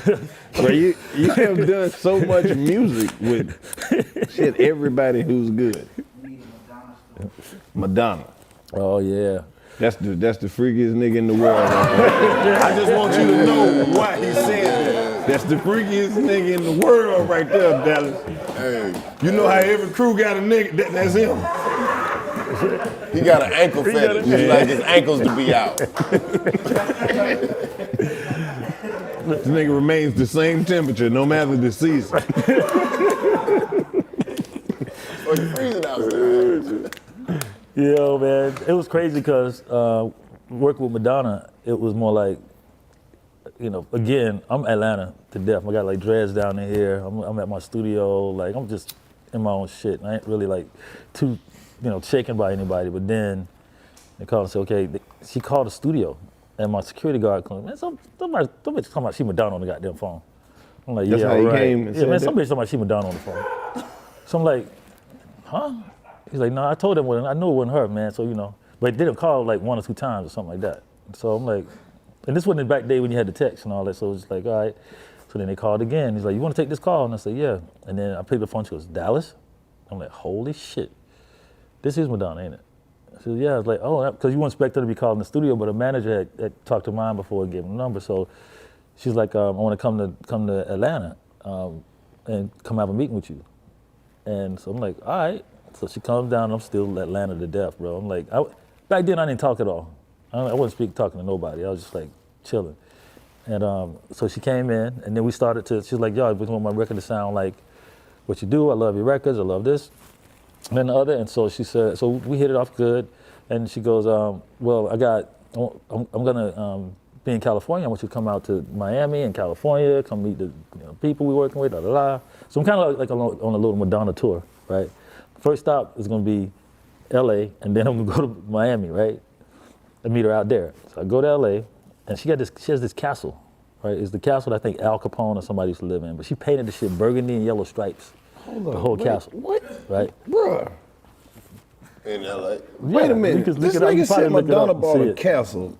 This was a castle, bro. Painted vertical. But this is what she had told me about the castle, right? I'm gonna put this weed down. She said, Cause the shit me you see be the saying, lighter. the shit he be saying so regular. Nigga, Madonna got a castle. she was a castle, but she painted the shit striped, right? Like burgundy and yellow or some shit. And I that was the wouldn't big expect nothing trip less. about it. So I go to the house. She ain't there. The housekeeper's there, but she had told me already, and us talking, she goes, you know, I got a ghost. I said, what you mean? She said, I got a ghost at my place in LA. And I could tell it's a woman because she throws my shoes around sometimes, or I buy something like a carpet or something. I come in the room and it's missing. So I'm like, all right, you know. Jackson. I know.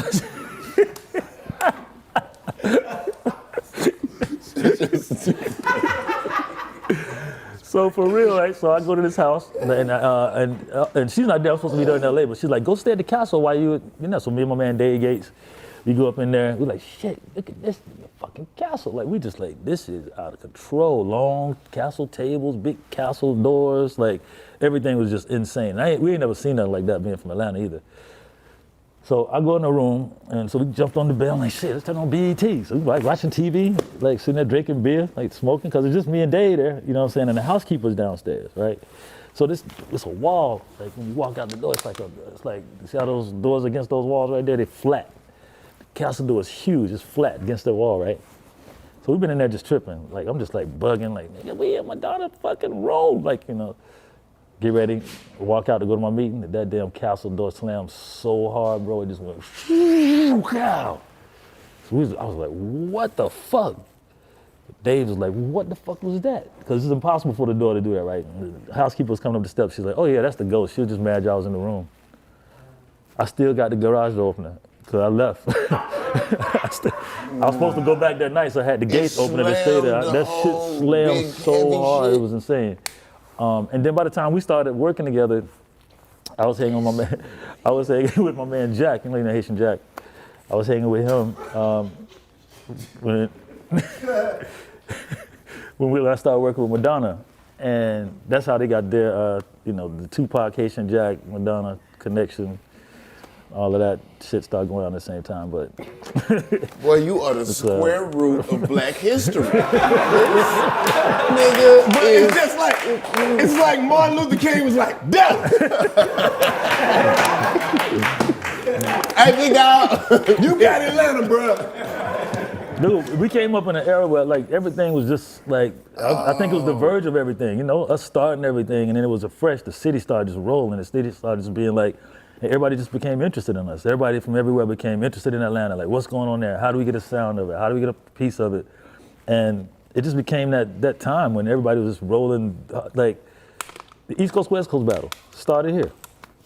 Right down at the Jaguars, right at the club here, where all of us in that JD's party. It's like, you know, so much stuff has happened, all of us in the spot. And there's Puff and there's Suge and there's the beef in the club and everybody's all tense and shit. And then next thing you know, go outside, his boy get popped across the street, and then here we go, East Coast, West Coast. From that point on, all that shit just kept going and kept going, but all started right out here. That's crazy. Yeah, man. I think it's a product of everybody. And then, you know, for me during that time, I was just working with everybody, Mick Jagger and Stevie Nicks and every big kind of rock star I started bringing into town.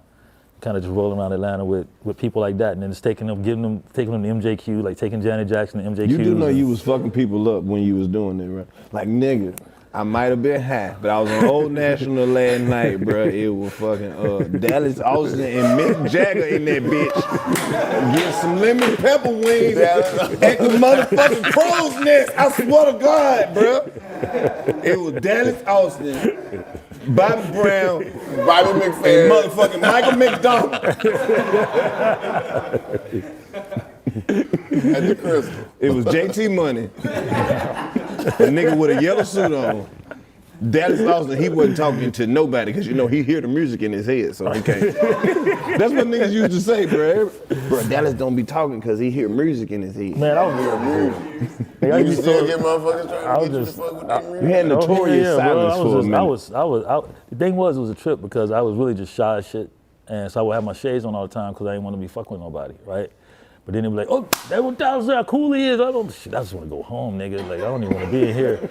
I don't want no class rank. I don't want to do none of that shit. I don't want to go to the prom. I just want to go to the crib. Like, I was always that dude. And so it just kind of came along with the territory of then doing so much shit at the same time, man. You just knew what to do, when the fuck to do it, dog. Like, your whole life. Your timing is impeccable. Yeah, this motherfucker ain't missed none of the shots when it was time. Like, he knew when it was time to go.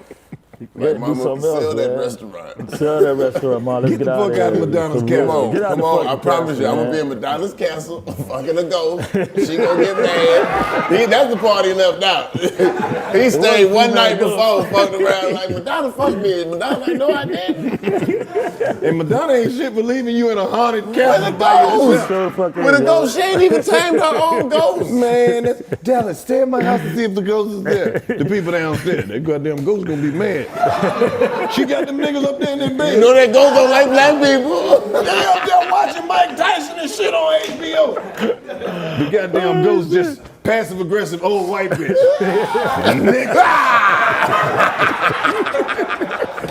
Nigga.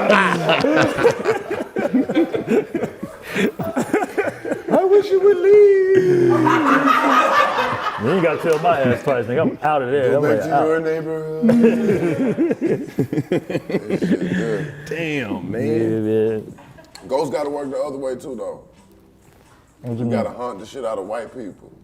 There's gotta be some black ghosts fucking with them niggas. You know somebody gentrified a crack house. Nigga, in the middle of the night, the stove just cut on. Honey, are you boiling water? Babe, have you seen my wallet? Every morning I wake up, it's $20 in this little wallet.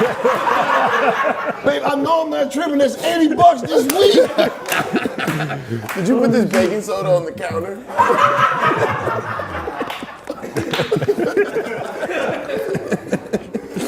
He slapping food out their mouth. Both ways. I keep dropping the meatballs. It's crazy, yo. That shit gotta go both ways. There's some niggas getting revenge out there. After this Just motherfucker. unhooking the cable slowly. On their favorite shit. Niggas just change their channel. I don't know why it keeps going to BET. I'm sick of watching Baby Boy. I see you plenty of time. The TV just pop on in the middle of the night. Oh, shit. Oh, man. That shit hilarious. I think it used to be a point where in Atlanta, we didn't really, mess with New York people at all, right? So it got to the point that even when Puff and people wanted to come down here, niggas start calling each other, like big boys start calling out, yeah, you know Queen Latifah, them trying to buy land. We gonna let them do that shit? I don't know, dog. You know them Puff, them, they trying to buy land on Old National. We gonna let them do that shit? I don't know, man. What y'all think? What you think? What you think?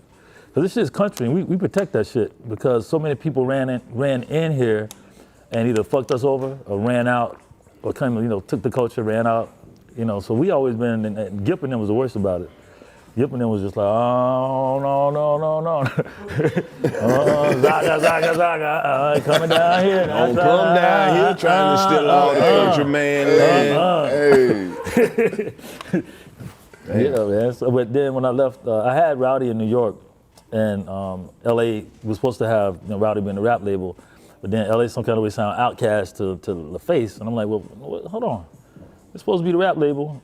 Oh man, I didn't think you really liked them like that. You didn't think I like Outkast? I'm from Atlanta. What you talking about?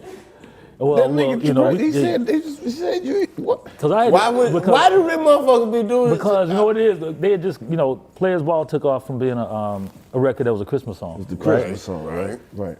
And when it took off, they needed something to take off because LaFace at that point was just went through a lot of acts that spent a lot of money and stuff like that before they really started making money again. Right.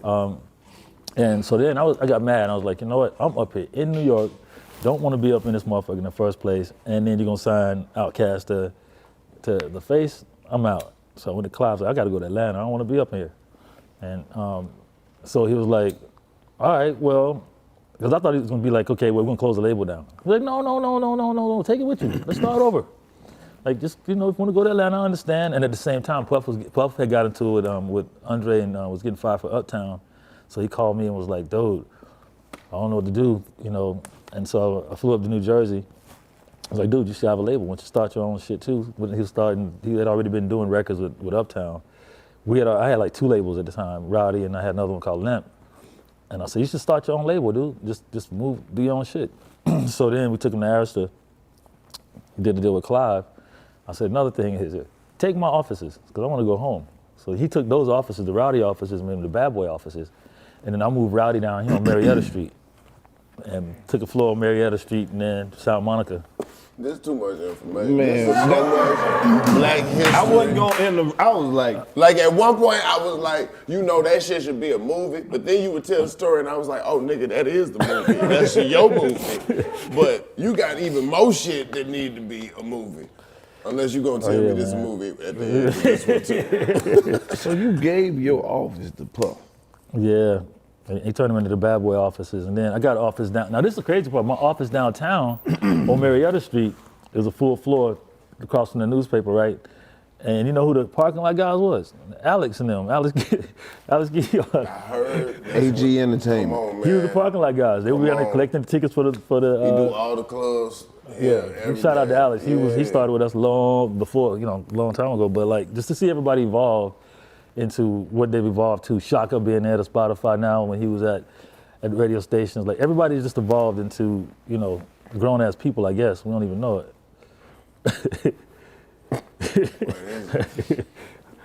Hey man.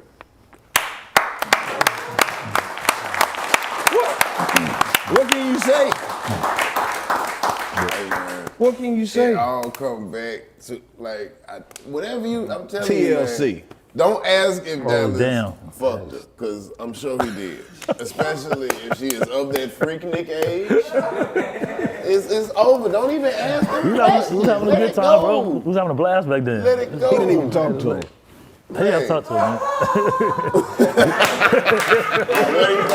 What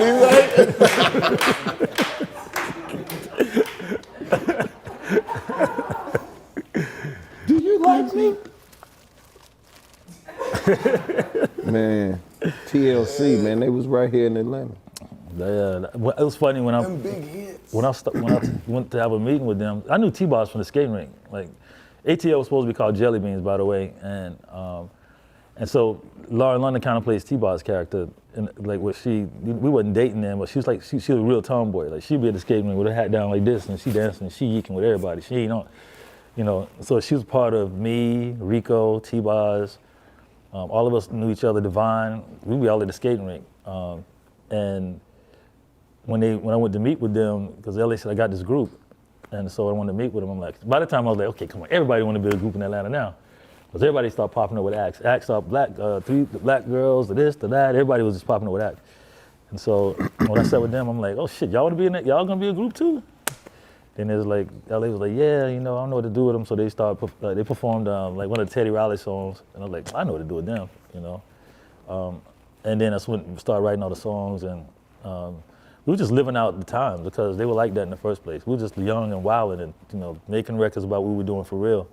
And then all this shit started happening. Like, you know, the Pebble started putting the thing on them where the girls was really insecure about singing. She was big hating in the movie. So, yeah. That movie was fun, the little Lifetime. But joint. you know what's crazy is people just didn't understand. They wasn't telling them the truth. It wasn't about what was happening or not. It's like you don't tell them the truth. Like one thing about me and my artists, I'm gonna tell you how it is. This is how it is right here. I'm gonna spend this, you're gonna do that. We're gonna do this, you're gonna do that. That's this, that's that. That's how this is. They didn't do that back in the industry back then. It was more like what you didn't know is what made the money. And instead of what you did know. So, you know, if somebody came to you right and said, hey, well, your video is gonna cost $2.5 million. Your this is gonna cost that. Your this is gonna cost that. Your balance is gonna be right here. Do you wanna go ahead and move on with this? They would've said yeah, right? But you would say no. It's just that after you shoot all that shit and after you see how expensive it all is, and you look at the books and you say, you know, this is how much money we spent on the project, they just didn't understand none of that, you know? And so sometimes ignorance is bliss. Like the way that they got their deal is they kept saying, I remember they kept saying, Mary J. Blige got this much money, we ain't got that much. And it wasn't true, they just heard that in the streets. Mary J. Blige got this, so much we getting that. So they was just like, Mary J. Blige got $200 million. I don't think she got $200 million, like this was on her second album. Yes, they did, they gave her way more money than us. So them not backing down off of that, and then them going up to Arista and taking them girls from Techwood. They took a whole crew of girls from Techwood and put them in the car, and they drove straight to New York. These girls don't know nothing about nobody at all. They just know Techwood. They took them to Arista. Them girls went up in there. Puff was on the phone. They went up in the office, on the phone with Puff, said, TLC need to talk to Clive Davis. Clive, what is going on? What do you mean? And the girls went in there and stood behind Clive like this. Two big old girls, like Techwood girls, took behind like this. And they was like, we want to know what our country said. LA said you got the money.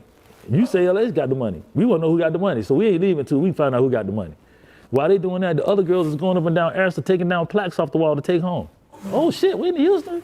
Oh shit, TLC? Oh yeah. They're taking the plaques off the Arista walls and taking. They gotta leave with something. They were taking That's a long ass ride. But you at least gotta take the TLC plaque. That's ours. And they wouldn't get off. They wouldn't leave until LA and Clive got on the phone on speakerphone and said whatever it was in front of them, and then that's how they got their deal worked out, you know. But if somebody had told, it's just that back then in that day, so much money was being spent, and nobody is telling you all these chargebacks you got. And if they did tell you what you was getting charged for, you still would have said, yeah, you want to shoot your video. You wouldn't have said, oh, I don't know if I want to use Hype Williams. You know, let me shoot one for $150,000 instead of $2 million. That wouldn't even have crossed your mind because you don't even know nothing about none of that as an artist, right? So you still would have did the same thing. It's just that not having the information. And everybody's gonna always come out like the bad guy on the other side of not showing you the information. You know, that was the real key to it. Everybody's been through that same scenario if you've been in the record business, because recoupment, it takes a minute for you to recoup the money that somebody said to you right now, hey man, yo, give me $20,000 and I give back to you. So well, no, I want $60,000 or $40,000, don't I get that back? Then you want your money back. You know? Why you pointing at me though, Dad? Because I know that's how it is, Ask him. Don't ask me. He was right there. No. Ask him. I was gonna look away. No matter who you is, you do not want a motherfucker asking you for $20,000. What? Who got stabbed? What are we doing now? What's going on? Come on now. What's going on? Like, put somebody else on the phone. Atlanta's the king of the flip though. We don't have the best, in my opinion. I mean, other than probably New Orleans, but we don't have the best run of like dudes coming out of the streets. They already been dope boys before and flipped their shit into careers, and flipped it into real viable businesses that employ other people. That's the trip. This is true. Because back then, dope boys just went to jail. It wasn't, they got to the point where I think even the people in Atlanta knew, like when BMF and them was running around and taking out billboards and dumping money out the helicopters and doing all the shit they do. They like the city didn't know. When Jeezy had like 1,000 Snowman CDs out everywhere, he had more mixtapes than anybody ever could have out, you know, and that was breaking them. So they really took that street mentality and flipped it back in the day, it used to be gangsters doing it anyway, like the Tommy Mottolas and all them was other kind of gangsters. But seeing that happen in Atlanta, where the real hustle became, how do we flip these records, and how do we turn these records into successful records, and that's how it changed. Like we were coming up in like, how do we play? These dudes came up in, like, how we got the dope game? How do we flip this shit into music? I remember I did the Hard Boys back in the day, and that was one of the first. Royal CDM was one of the first kind of rap groups out of here to try to defy what was being done here already. That's what I'm saying. It don't matter how far you go back. He right there.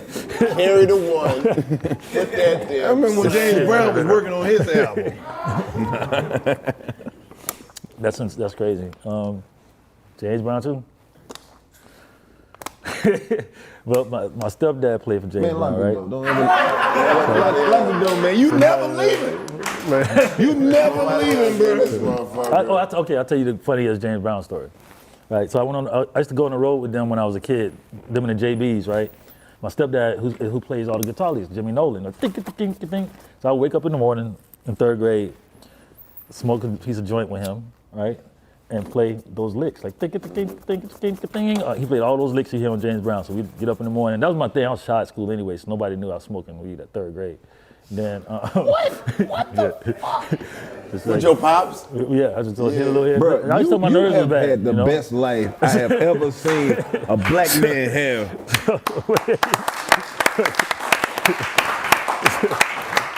Your pops played with James Brown, right? James Brown, right? So so we on this tour, the summer tour. So I'm on with the JBs, and so they line up in this in the hallway, and we talking, smoking, waiting on him to come out to his dressing room, right? They got their light blue tuxedos on, and they talking shit and smoking cigarettes. I'm standing next to my step pops, and so James comes out of the room. Pow, the crowd's out there. He comes out fired up. He walks by and slaps the shit out of everybody.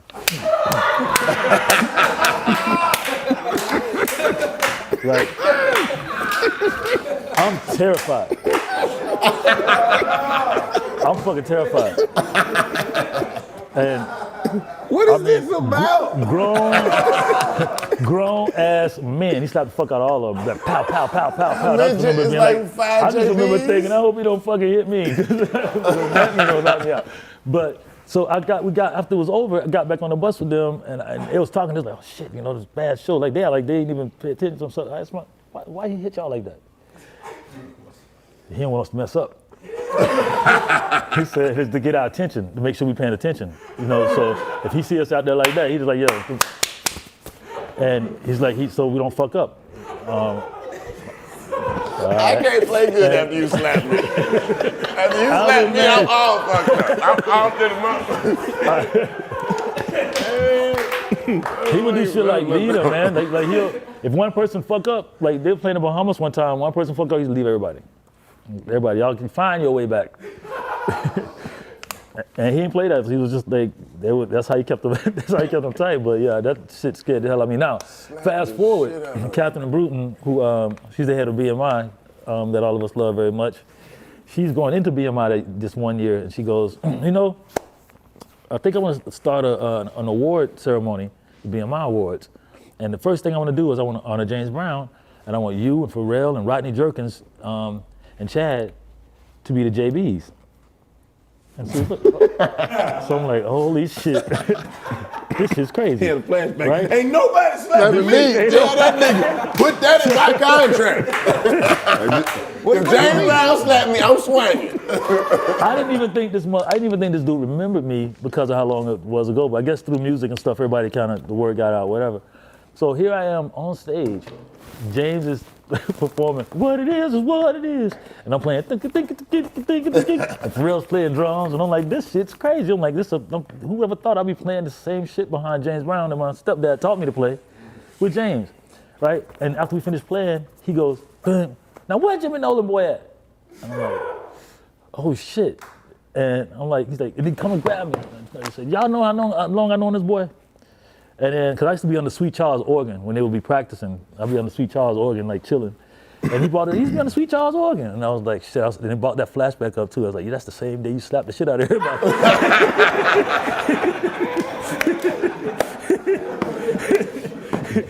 It came full circle. Damn.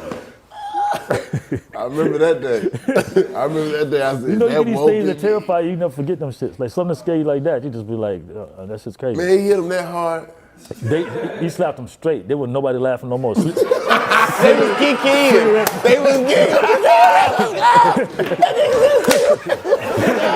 Cigarettes were flying. That nigga was having a good time till that nigga came out. James Brown slapped the phone at them niggas.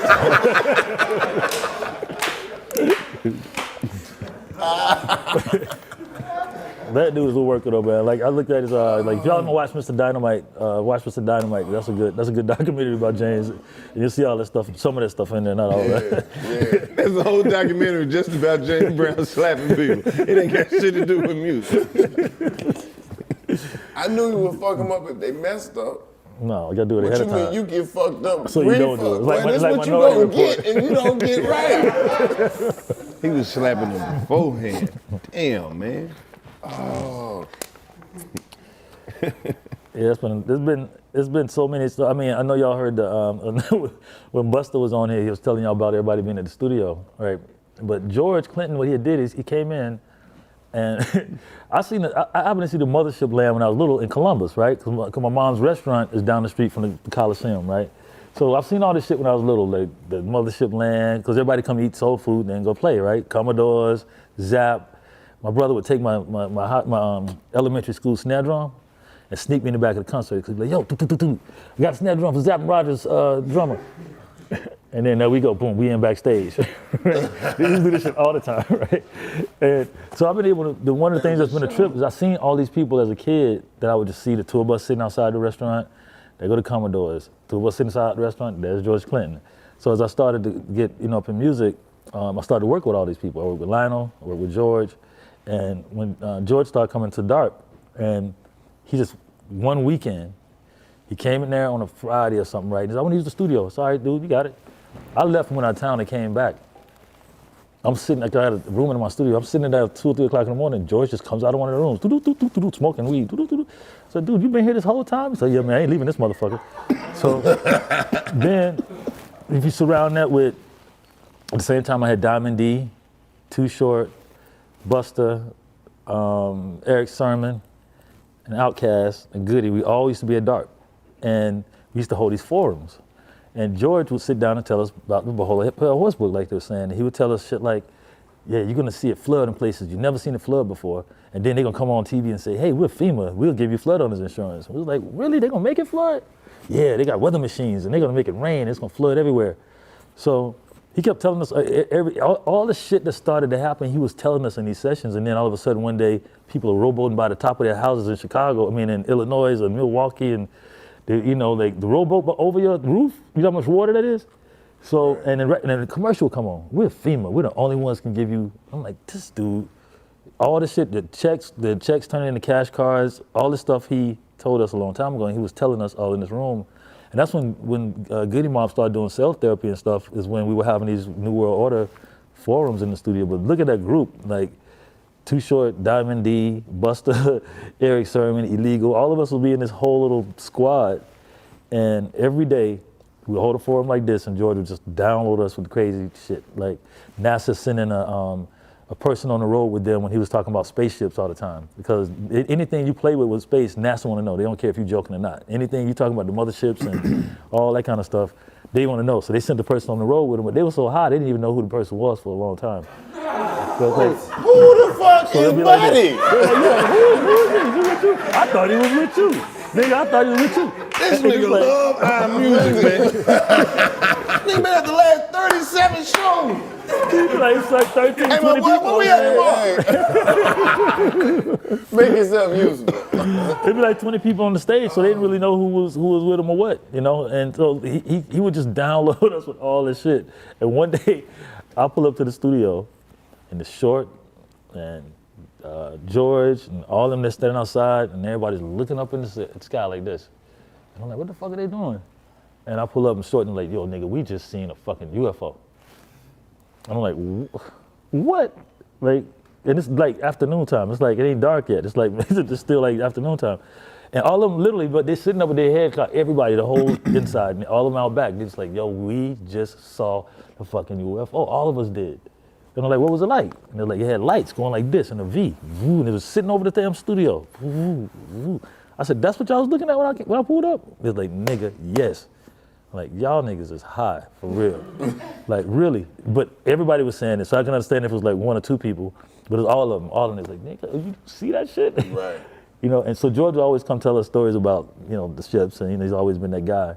But all of us basically sat in there and just pulled all kind of energy from those sessions that he would do. And it started like, everybody just kind of doing that amalgamation of working together, like working all in different rooms. And, you know, Too Short was doing Getting It and George was producing that.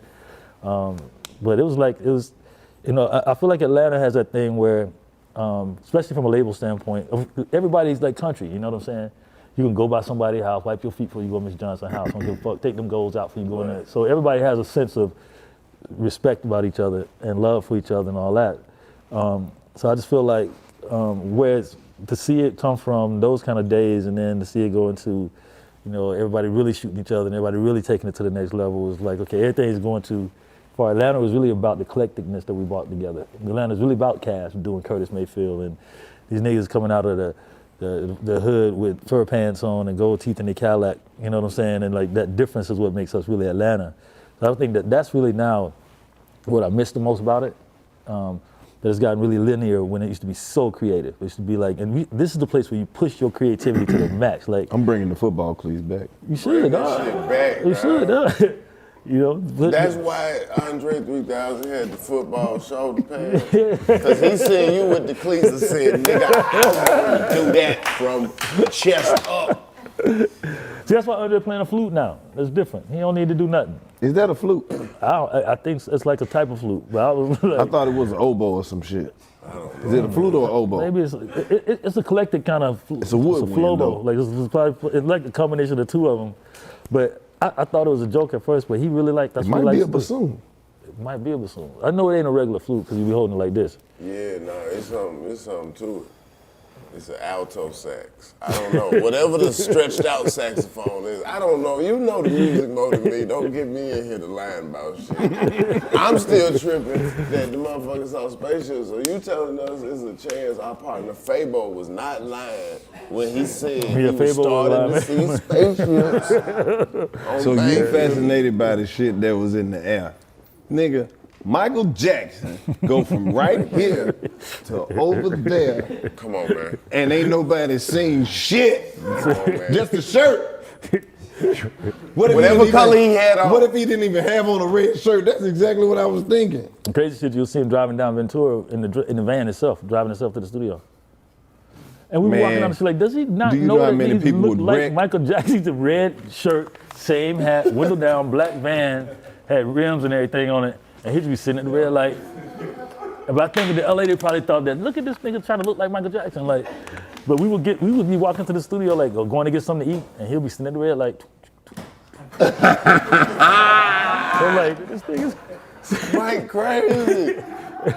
Mike was riding, but he had to be strapped though, right? I just think that it's LA, so like, LA is like that. You would Just never, if that's not him. That's like all these other people that look like him probably like riding down the street like, you know, they probably just didn't think twice about it. That's cold as hell. This some of the best It's shit. it's so crazy because you like even if you saw that man in the van, like you be like, all right man, go on, bro. I'm Look at gonna go this to the crib. Let me motherfucker put this trying shit to look out, like man. Michael Jackson. Ain't no way in the fuck I Stupid ass. Look, trying to look like Michael Jackson. Bro, Look what if at you him. at that light though and you hitting the blunt? And it's that He's long light and you look. Look at this nigga. I ain't gonna say shit. I ain't gonna say shit. You want some? That man, that's some wild shit. It is, yo.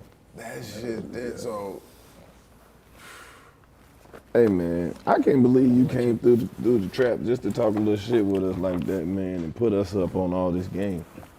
That's all we needed. Man, anytime, bro. That's what we got to do. That's what keeps us in Atlanta. No, we ain't kicking you out. You know what I'm You saying? said James Brown slapped the shit out of everybody involved. Everybody before the show.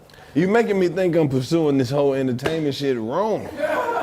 You You got to rule with an iron fist. You done said so You much gotta shit. start slapping people and pointing your cane at motherfuckers. And being aggressive about the situation. Yes. For all y'all too. yes. So I just launched DAD for everybody who didn't know it. Finally got my distribution company going. I really got, I always wanted a distribution company in the first place, but after me seeing I felt like artists, really talented artists was signing in places and kind of throwing this shit in the ocean because it was nobody to guide them. I know distribution companies ain't supposed to be about that. They're supposed to be like, just upload your shit and you figure it out.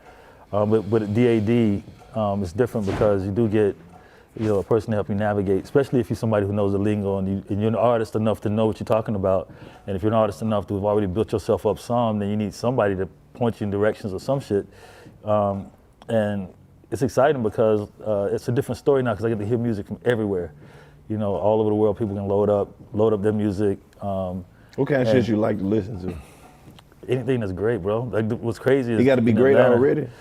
Yeah, some great shit that you don't the people. The most great shit is discovered. Like you hear it and you be like, man. I remember when I heard the rest of Development the first time, and it's like, Speech played it for me before it came out. He listened to this stuff right here, man. Tell me what you think. And I was just like, God damn, they got harmonicas and slave shit going on and African shit going on in college. And it was just like, And that nigga who used to just be in the Bob back. O'Day, and then he was just like doing this, So it was like, A game of horseshoes. A game of horseshoes. you know what I'm saying? I'm excited about finding new music and like just seeing people. Like we had this kid in Birmingham to sign up, and when you actually see their face when you pop up, or when the who pops up on the screen, talk to them and their manager for a while. Like, boom. So what you got going on? Got any more songs? Just that little bit right there kind of helps real artists. So it's really for real artists that's really been like getting the door shut on them and shit. Like they know they talented, they super fire, they play, they sing, they got all this whatever going for them, but nobody's really giving them any outlet. So that's What we're advice doing. do you give talented people? If you're really talented, it's like it's a weird obsession. It's one of those things that it just you die and it just aggravates you all the time to do it. And in that case, the light gonna hit you at some point. If you're just doing what you're supposed to be doing always, that's how it happened to every one of us around here, period.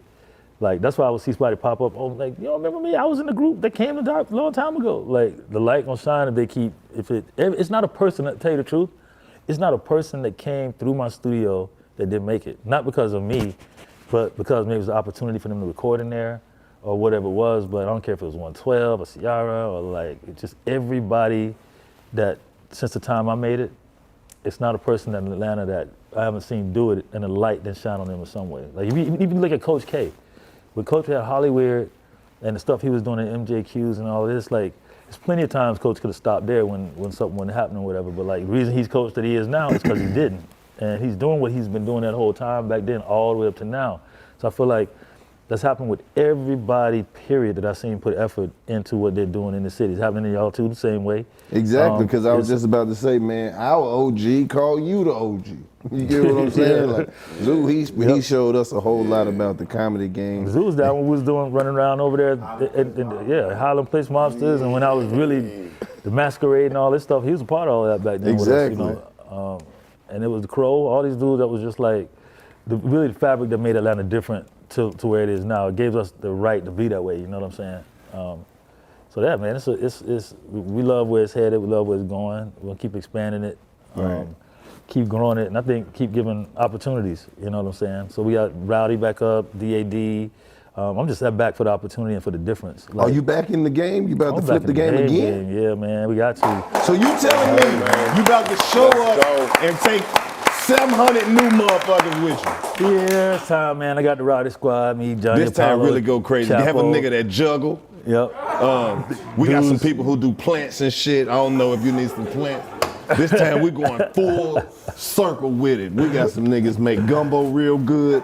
I had to go down and attack. I had to go attack. I feel like Edgewood was getting left out. I had to go. I got J-Wise and went down to Edgewood. I said it before I started. I was like, man, soon as I'm gonna pop Rowdy back up. I'm going straight to Edgewood.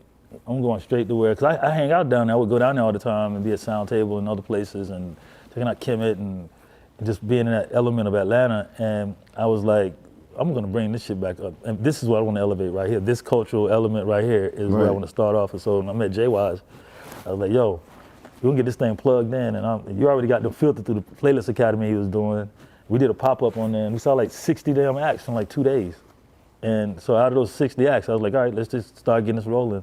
And we started with Johnny, because I knew that that the difference got to be cracked through around here at some point. You got to just kind of hit it over the head. And so when I heard Shut the Fuck Up, I was like, all right, we got to go with Johnny Paulo. We got to go.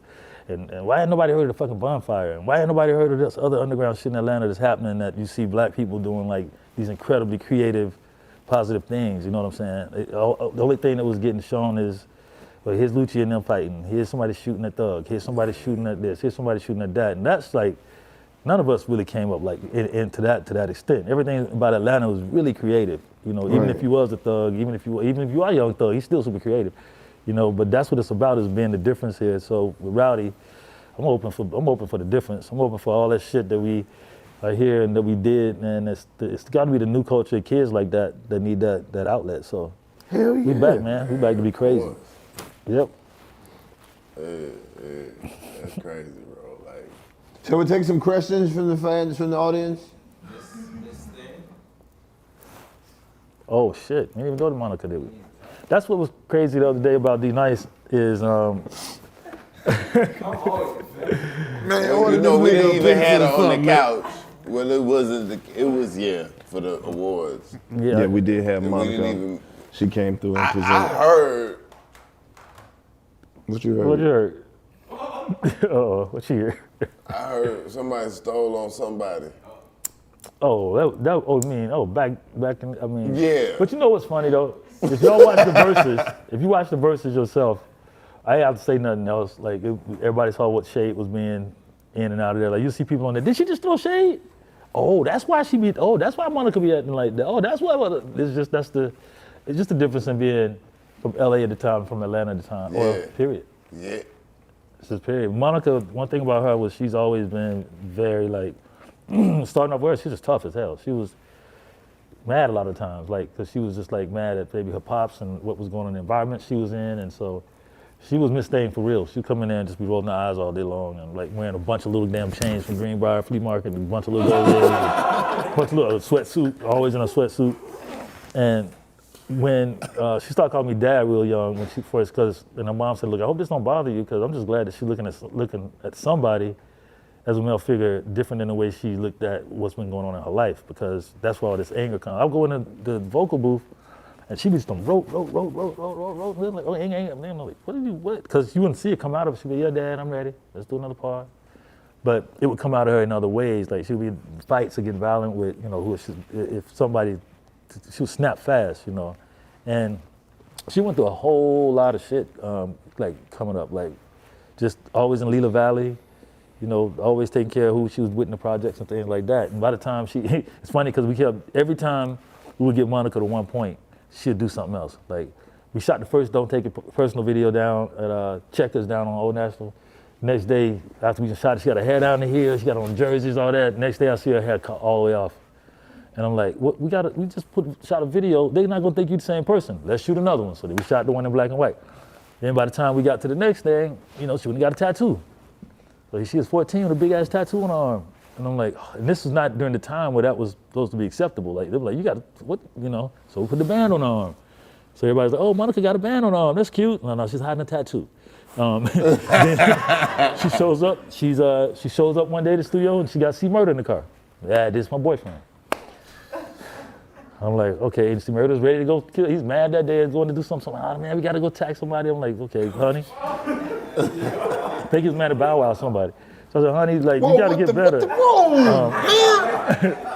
It's going so fast, bruh. It's going so fast. First of all, she call you dad. Your shit is dad. You know what's funny? Dudes around it, they've been calling me dad in Atlanta for a long time, like even Big Boy and them. I guess because, it's one of those things where he's like, dad, And plus, I used to sit and talk to everybody about shit, like, if you got any contracts you're going through, if you got any things, come talk to me, man. Let me tell you what I went through first. Like, let me help you not make the mistake I made. Because if I made it, if you don't do it, then I feel better about the fucked up shit I did or the wrong decision I made. You know what I'm saying? Now me and Newface got to figure out what the fuck Bow Wow did to make C Murder so mad. Oh, We got to start a whole hip-hop investigation. I think, you know what it was? I think that it was either they said something about Lil Romeo, or maybe it was a rap with Lil Romeo. It was some like little shit like that. But he was mad at. We had no idea. No idea that C Murder would have wrote. Oh, T-Word wasn't having it. Lil Bow Wow don't even know. And then- He can't be walking around in life. And then Clive Davis This was like, happy. Clive Davis was Knowing. like, Dallas, you can't be having a date somebody named Murder. Because he looked at Monica like Whitney. He looked at her, especially in coming up singing For You I Will and all the pop songs. We started to go there. And then we got to the second album with Street Symphony and The Boy's Mind and stuff. And he's like, Dallas, no. You have to talk to her. She can't be dating somebody named Murder. It's not good for her image. I'm like, well, he just rapped on the Street Symphony, so how you gonna tell her that shit ain't going out? Because she ain't gonna like that. I have to talk to her about this. Why you talking to her about that? She's got 2 diamonds put in her teeth right here too. Monica would just come back different every time. Oh, she was full on. She had one Was time. it One time loose? she had a Lincoln Continental, bro, round with a rag top, and was sitting on like 35s or something. And I would notice she pull up to the studio because the trunk be rattling. Like The legend grows, bro. Like, we thought Monica was who we thought she was, but she No, we even knew. more. We knew. She even more than what we A thought. yeah, Lincoln on she- some 35. Oh, she had them shits like, yeah, that's why she, but you know, I'm proud of what she's turned. She's turned into exactly what, her songs were so grown for her, like when she was singing Why I Love You So Much, or like, you know, Angel of Mine, these songs, like, she sings them now, and now they really make sense because she's grown up to be singing them. So when you go to one of her shows, everybody's singing these songs like, oh, Angel of Mine, you know. But she was singing these at 13 and 14 years old, so it's great that she could grow into her songs. She sounds the same, more control, but when you hear the songs now, coming from her from a grown-up standpoint, it's like a They trip hit to me. different. Yeah, it's like, it's Yeah, insane. her songs was able to carry it. She didn't rely on, like, you know. And Mo just get flyer every day. Like her, you look at her Instagram, Mo be going in. She be like flyed out. She just done hit a curve of like, okay, maybe I ain't married no more, so I'm flying it way out. And she doing it. She doing her thing. I'm proud of her. Hell yeah. We love it here at the 85 South Show. Hell yeah. We always have and we always will. Man, that shit is crazy. You done really sat here and fucked me up today, Dallas. Hey man. We got a Michael Jackson, Prince, James Brown, Madonna's Ghost, Suge Knight, Puff Daddy, Monkey. Bubbles. He has a name. George. Oh man. Quincy Jones. Quincy Jones. He's Quincy. I'll tell you when I was going to get Drumline made. It was taking me a long time, right? It took me 10 years to make Drumline, by the way. I stuck with that shit for 10 years, just trying to get it right. Trying to get it, if you don't make a movie in Hollywood, they can all of a sudden say, hold on, we ain't gonna make it, but we don't want nobody else to make it either, so we're gonna keep it in turnaround. And so you can't get it back to go make it nowhere else, and then you can't make it with them. So that happened to Drumline. So I go to Quincy, and I said, man, you know, I got this marching band movie that's stuck. How do I get this unstuck, man? Like, what did you do? He showed me, he put in a video, right, of Oprah, Danny Glover. They looked like they came out the West End Mall. They had on like Oprah had on like pink sweatpants with like lime green flip-flops and like hair all over the place. Danny Glover, they look just like this hanging out the West End Mall, and then they're in this theater.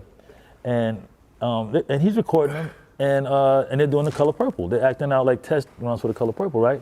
He goes to me, he says, who you think holding that camera? I said, you. He said, nope, Steven Spielberg. I said, holding the camcorder? He said, yeah. He said, you gotta get somebody Jewish if you want to get that movie made. So I said, really? He said, yeah. He said, you gotta have somebody Jewish on your side to really get it made like you want to get it made. So at that time, I was signed to EMI Sony, and Jody Gerson, who signed me, right? So I called her, I said, yo, Quincy said I need to find somebody Jewish to make this movie. She said, well, I'm Jewish. She said, can I co-produce it with you if you do it? I said, yeah. She said, good, because I got my friend Wendy Feinerman. She just came off of Forrest Gump and Castaway. Oh. So I go back in the Fox and I say, hey, I got Wendy Feinerman, I'm gonna make Drumline. And she's like, they like, yeah, right. You got her? She said, you got her, you can do whatever you want. So she looked at me, the lady said, I have no idea what this movie's about. I have no idea what a marching band is, but I think you do. So I'm just gonna fort you out so you can go make the movie. I'm probably gonna make a lot of money. You probably won't, but that's how it's gonna go for your first film, but you'll get it made. So I'm like, all right, fuck it, okay. So I came back to Atlanta with the, and everybody thought, I think when I was making Drumline, everybody thought I don't know what they thought I was doing. Cause I Got the Hook Up was out and some kind of beat, like, I think Snow on the Bluff, was out. So I think the people thought I was making like some other shit, right? I don't think nobody was expecting you. I was about to say, nigga, you got enough money not to do that shit. I would have been mad with you. I couldn't get people in the movie I wanted. I'd be like, yo, man, the Luda, man, can you do this rap part for me? He's like, oh, no, man, we might be like, And so then the movie went from 13 million to 18 million because they didn't realize how I had to record the marching bands, right? Write songs for the marching bands, record them in the warehouse, and then have them for playback. So it became it became more money. And so they called me from Fox and said, yo, this movie's going from 13 to 18, put white people in it. So I said, okay, well, how many white people? Because if I don't get this right, the white people ain't gonna like it. You know what I'm saying? This is a marching band movie, so we don't care. Put white people in the movie, the budget's going over. So I'm saying, I gotta figure this out. I go to the AU Center and they're having a step show, right? So Phi Beta Sigma comes out, and they got this dude, I thought he had on a mask because I thought he was doing the Eminem. Everybody got their gigs and whatever. So they got all their purple suits on and they got this white kid, blonde hair.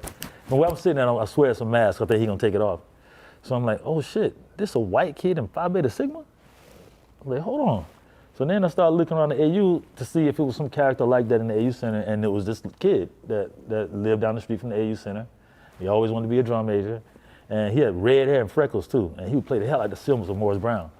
So then I'm like, okay, we can figure this out. They said, no, we want white bands. So I actually put Georgia Tech, Georgia State, whoever had white bands, I put them all in Drumline. But it was fucking atrocious, because imagine that. Imagine seeing them stand there going, dun, dun, dun, dun, dun, and imagine fucking like Bethune or Fam or anybody else. Jackson State.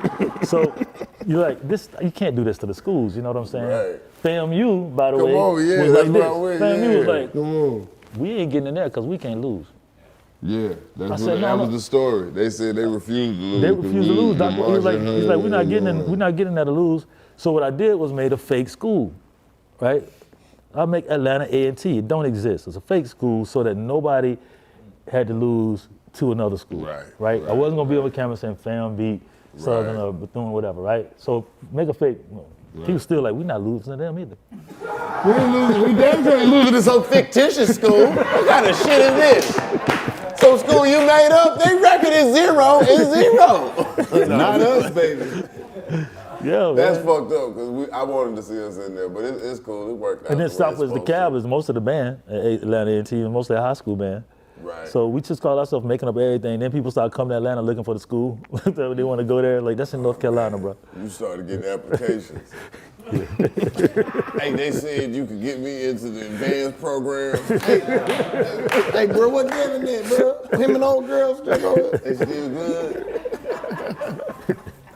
Damn, man. That's crazy as hell. Oh, man. But doing that, I wish I had got like 2% of every movie that come here, because I had to go to pass the film bill, right? So I went before the state of Georgia and tried to pitch, hey, I need y'all to make a film bill for us so I could film ATL here. They wanted to send me to New Orleans to shoot ATL. And I'm like, how am I gonna shoot a skating rink movie with all my friends in it that I skated with in New Orleans? It's like, it's cheaper to shoot it out there. So get ready to shoot it out there. So then I went to, start lobbying down here, going to Sonny Perdue, and then we're going, yo, man, we got a film bill. I want to shoot ATL in Atlanta. And so I was just kind of talking shit. I was like, yeah, tell the governor if you want, because they said, well, Sonny Perdue want to talk to you about this. I said, yeah, right. Tell him you want to talk to me, come to my house, right? So I was just talking shit, obviously, right? Because he's Republican and I'm Democrat. It was so far away from that happening. I thought that would never happen in my life. But all of a sudden, I'm having a thing at my house, like this little Maybach event or something they was doing, and then this little Maybach. You know, I think it was introducing the car or some shit. They introducing the car? Yes. They brought it to your house to introduce it? They shit wasn't good enough to introduce it. They said, like, we cannot show the people where we made this motherfucker. We have not cleaned up. Where you at in life when the Maybach is the little car shit they doing in my house? Where the fuck? What, Man, this little car shit. not a Mercedes event, not the 350. But it's crazy though, This because little we were fighting. Maybach This shit is how I they doing figured in the out back. who was in Atlanta too. Because this is like, I just got my house. It took me like 6 years to build my house, whatever, right? I just finished it. My shit was built And when I it's bought it. Ain't that crazy? Already built. Motherfucker had the nerve to be living in that bitch. The nerve of these niggas. Can you believe that? I bought a used house. So I had to use. I wish the fuck somebody would host anything in my yard. This little Maybach shit. Nigga stole the fruit out of my yard. He worried about this little Maybach shit. I don't know where the peaches is. You got fruit things. Man, that's a different part of it. No, but they send Sonny Perdue to my house, and my sister said, "Yo, the governor's coming." I'm like, "He's coming here?" I was just talking shit. What am I say to do when he get here? I don't know, but he on the way. So my thing was, like, well, put the kids in white polos. Give me my white polo shirt, and we're gonna do this thing, right? So he comes in, we all white poloed out. Like, there's a party going on in there. So he's like, Dallas, I don't know what to do. You know, can you go speak at the G8 summit and help us get this? I'm just not familiar with what this takes, you know? So I'm like, fuck yeah, I'll go to G8 summit. I got this shit, I'll speak on it, I got it, we're gonna do this, yeah. Now, keep in mind, and I'm lobbying for this, so I got lobbyists, you know, going to pass this bill and all this shit. So I'm thinking, here it is the night before the G8 summit. Now the G8 summit is in Sea Island, Savannah, right? I'm up. Now we know where the shit at. Drinking, We finna go lobby, bitch. Smoking, right? I'm working the night before. I'm making beats. My man keep going, like, you know, you gotta do this shit tomorrow. I'm like, yeah, nigga, we going out to the fucking summit. I got this shit. I'm thinking it's the fucking G4. You know that channel G4? They got the games and shit, right? I'm thinking I'm going to the G4 summit, right? So I'm on the plane. I'm on the way to the plane like this. This nigga's like, you crazy? What are you doing? I'm like, baby, go, I'll be ready. I get on the plane. I'm drinking Bloody Marys. Yeah, right? So now Savannah ain't that far, right? So we start to fly up to Savannah. I start looking out and I see tanks, like military tanks everywhere and shit. I'm like, what's going on? He's like, you going to speak at the G8 summit, nigga? What you talking about? I'm like, yeah, but why they got tanks? He's like, where do you think you're going? I said, well, you know, the video games, like where all the games and shit, they be showing you new shit, talking about entertainment, showing you new stuff. He's like, no, my man, you're going to speak where George Bush and Tony Blair, all the world leaders are there. All the world leaders are there, and I'm landing. I'm seeing Hummers and tanks. I'm like, shit. So I got a speech this lady wrote for me. I ain't even look at this yet, because I thought I was going to this place. I was just going to wing it, you know? So, Yeah, I like games, nigga. Take the PlayStation. That shit is a motherfucker, man. Drop the new Xbox expeditiously. Who else in your like, man? man, I get up there, I'm nervous as hell. I walk up in the room, all you can see is suits and flags from the United Nations and all these different countries and shit. And I'm And like, you smell like weed. oh man, I smell like something, either Bloody Marys or something, because I've been drinking the whole time on that goddamn plane. And I had to leave there. I went into a bathroom and washed my face off and shit, because I didn't know where I was going. Tried to get my little shit together, and then I get there, and I haven't looked at this speech. And I open the speech up at the podium, and it's every big word you ain't never seen in your life. Right? I'm like, oh shit. And I'm just looking, I'm just like, it says, on behalf of the congressional state of Georgia is how I start off, and then everything else, I'm just like, too big. I'm just looking around the room, sitting there, and like all suits. So I just balled this shit up. I was like, man, okay, check this out. I'm from College Park, right? And I'm trying to make this movie here, right? And it's from Atlanta, by Atlanta. We should be making it here. Why y'all trying to send me to New Orleans? Like, this place could be the Swiss Alps. It could be any place. Georgia could be anywhere. It could be this, that, and the other. Just so much money you're missing, so much stuff here. We got to keep our economy here. These kids are going to school at Georgia State and all these art schools, and they can't go out here to work nowhere. They got to go to Hollywood. You're missing the whole industry. By the time I finished, well, I had a standing ovation, and everybody behind me was going. And like Dallas said, And we appreciate that. like Dallas said, What? Yeah, that one right there. Hell yeah. still have drunk as a skunk. Whatever you said opened up the floodgate, because it Because came now through. they shoot more shit here in Atlanta than they shoot in Anyway, Hollywood. yep. So that opened the floodgate, bro. It was like, so I'm trying to get a big statue, like one of like a Statue of Liberty statue. Get that size. man statue. What you want? You want a big Even keyboard? if they had you want a doing big some shit keyboard? on the statue that you didn't even do, it could be outside of Phillips Arena and you dunking on the motherfucker. It don't fucking matter. Oh, I got one. Go ahead. We gonna have to redo Stone Mountain. You gotta put him up there. Oh yeah. We're waiting for Outkast to go up there. They gonna never let us go up there. Man, come on. The crazy part about Maybe Stone Mountain- if it's you Outcat, and then it's like a little Mount Rushmore because everything that came back to the one. They used to burn. I used to see in our textbooks. They used to have pictures of Stone Mountain with crosses burning on top of them. So I've been always scared to go to Stone Mountain. Yeah. I've probably been there one time. They ain't do that shit back in the day either. They built the shit when it was clearly racist. Oh yeah. That shit was finished in the 70s and shit. They had to lie about what the fuck they was building. Who that is? Oh, that's Well, we got to figure out John Wayne. We got to figure out Buckhead. Like somebody, you got to figure somebody. You got to. I don't understand. Like can't be niggas from Atlanta because nobody's getting shot at South DeKalb or in the regular Greenbrier. Oh. It's all at Lenox. So I feel like that is just getting crazy out here. And we got to at some point, I don't know, the police, the mayor, somebody got to do something about it because it's really getting out of control. And I feel like Atlanta, for the dudes that say like certain things, we just like 2 Chainz was saying, we don't really stab people in the club. You know what I'm saying? We don't do it. It's just weird that it's taking its toll, and they got to really flip this shit up down here and get us safer. Don't go to Far Road, by the way. If you can't go to Far Road, if you don't watch, what is it, ATL Scoop? Where you be sitting there watching, that shit have you scared to go everywhere. So don't look at that, because I done found myself, this nigga got shot at the corner of this, it'll bust out everybody's windows. Like even coming down here, I got my gun in the car. I don't know if Why you say that? Cause man, I'm just like, I ain't know where I was couch for going. you. He said the West End Mall. He didn't even tell me I was coming to the creative spot. He said, oh yeah, by the West End. By the West End. You been looking at ATL? Clark, nigga, try me. I got my slingshot on me too. Got my slingshot on me too. Don't fuck around. No, man, we ain't gonna let nothing happen to you, man. It's too much good shit that you do out here in the world, bro. Look at all the shit that you've said man, I'm tonight. protected by I'm protected by the Lord, man. And Michael Jackson. And Michael Jackson. Shut up. Bro, he could go from. Shut up. All right. Shut up. You gotta give the Lord his credit. Give his Lord his credit and give the Michael Jackson was separate. Another big thing, one more big announcement to make that I think everybody should be proud of from Atlanta is that we are getting our own walk of fame, like the Star Walk in Hollywood. So you will like, and they're gonna put it, I thought they was trying to make us stick it on Martin Luther King, which has been fine too. But we was like, no, we gotta be over there at the stadium. You know, we need to be right where everybody walking out the soccer games and, you know, they coming out to Phillips Arena. And, you know, so we gotta keep How many pushing, y'all. spots they got?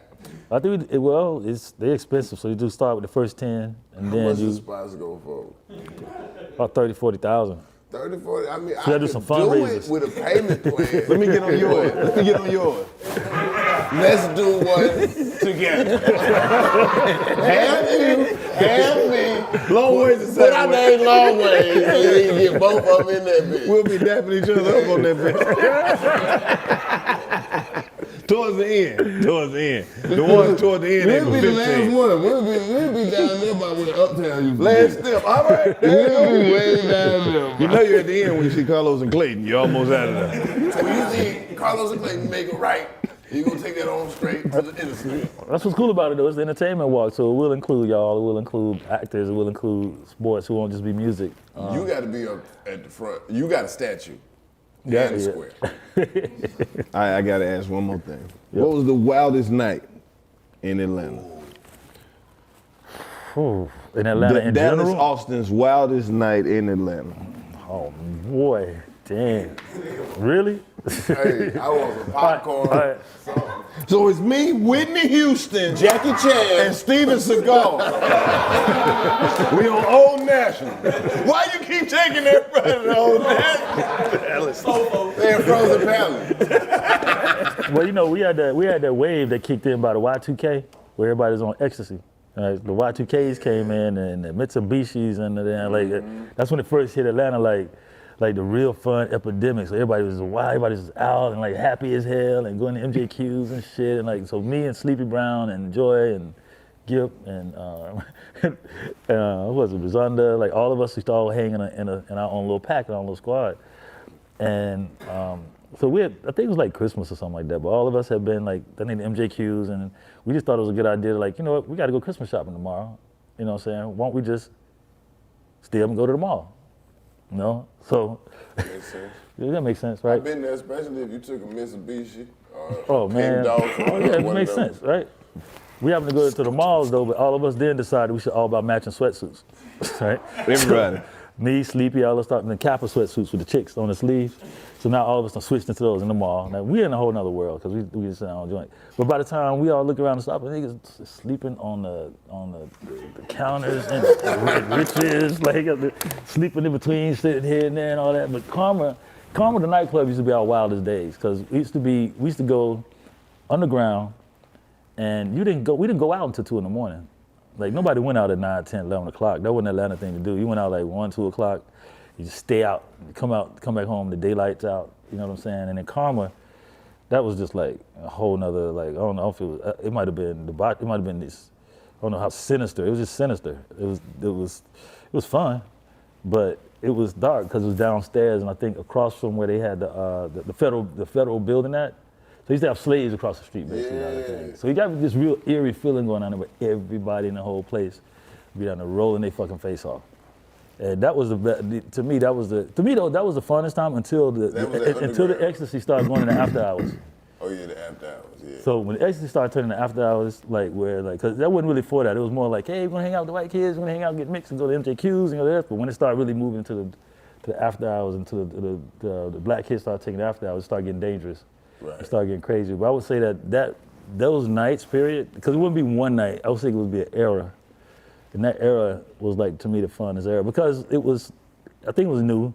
It didn't feel dangerous. It felt like fun. You listen to music and you go around and it was just something new to everybody. And you could tell when a new person had tried it. They'd been walked in the club and they'd be like, oh shit, this where everybody at. Oh, yeah, god damn. Why ain't nobody call me all this Nobody let me dancing? know we in here. This motherfucker is it. You know. All this goddamn dancing, ain't nobody said a goddamn thing. Hey, because we saw the white people doing it, we didn't know they was with the glow sticks and the little baby bottles. You be like, we not letting niggas know this shit's going on out here. Everybody's feeling good. You know what I'm saying? You don't let this, and there you go. This way y'all motherfuckers be at. Y'all ain't gonna tell niggas where y'all at. You know what I'm saying? But yeah, it was an era, man. I feel like that. I don't know really now. Like when I look at Atlanta and I look at people even in the scenes and being out, like it's a whole different city. You know, Yeah. it's grown a lot more metropolitan. You got your Beltline, and then you got like it's a lot more culturally significant than we were before. You know, we're the most culturally significant place on the damn planet right now. Yeah, because we got a lot of spots. But just in everything, like in music and culture and that, and everybody, if you look at Atlanta, it's a lot of people from everywhere else, but like the culture that really resides from being from here, like the same shit that makes you change your tree tones, the same shit that makes Soulja Boy put white out on his glasses. Right. You know, so it's always something new and it's always some other trend and culture. And I always say to kids here, you don't understand that it ain't been that long that your ass couldn't go to the same bathroom. Like they would have put the dogs on you and sprayed you down right here on Edgewood 60 years ago. That ain't no long time ago. For what we've accomplished during this time of being here, we've accomplished way more. Like when you see dudes like, I wonder what Martin Luther King and them think about like the Migos.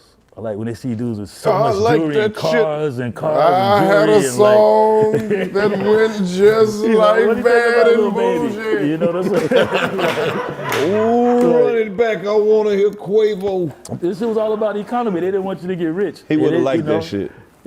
But you look at look at Lil Baby, you look at these dudes, you say, these niggas gonna make so much loot. They got money stacked on their ears, they got cars and shit for days. And this was about the economy. They wouldn't let you have green. That's what this was about. It wasn't about black and white. Right. It was about, we don't want you niggas to make no money. So the Martin Klans Luther King people was would've loved Lil always Baby, though. the store owners, the drugstore man, the mailman. It was all these people saying, yo, these niggas pick up and they're gonna take over our shit. So it was business owners, they didn't want you to have the green. And when we kind of kicked through, like I remember when we first started making money, like me and JD around Atlanta, the accountants was weird. Everybody was weird. It's like, what y'all doing? Like, how you get money like that? Because it was no legal way that they knew to make money without going to school, accounting, lawyering, or whatever. So we doing music, and they don't understand if a check comes in, it's like $500,000 as a kid back then. They're like, what are y'all doing? Right. How does this set up? They didn't want to give you loans for shit because you were still like, y'all black. You know what I'm saying? You can't get no loan for no house. Like, well, I got money in the bank. Well, how do you get money in the bank?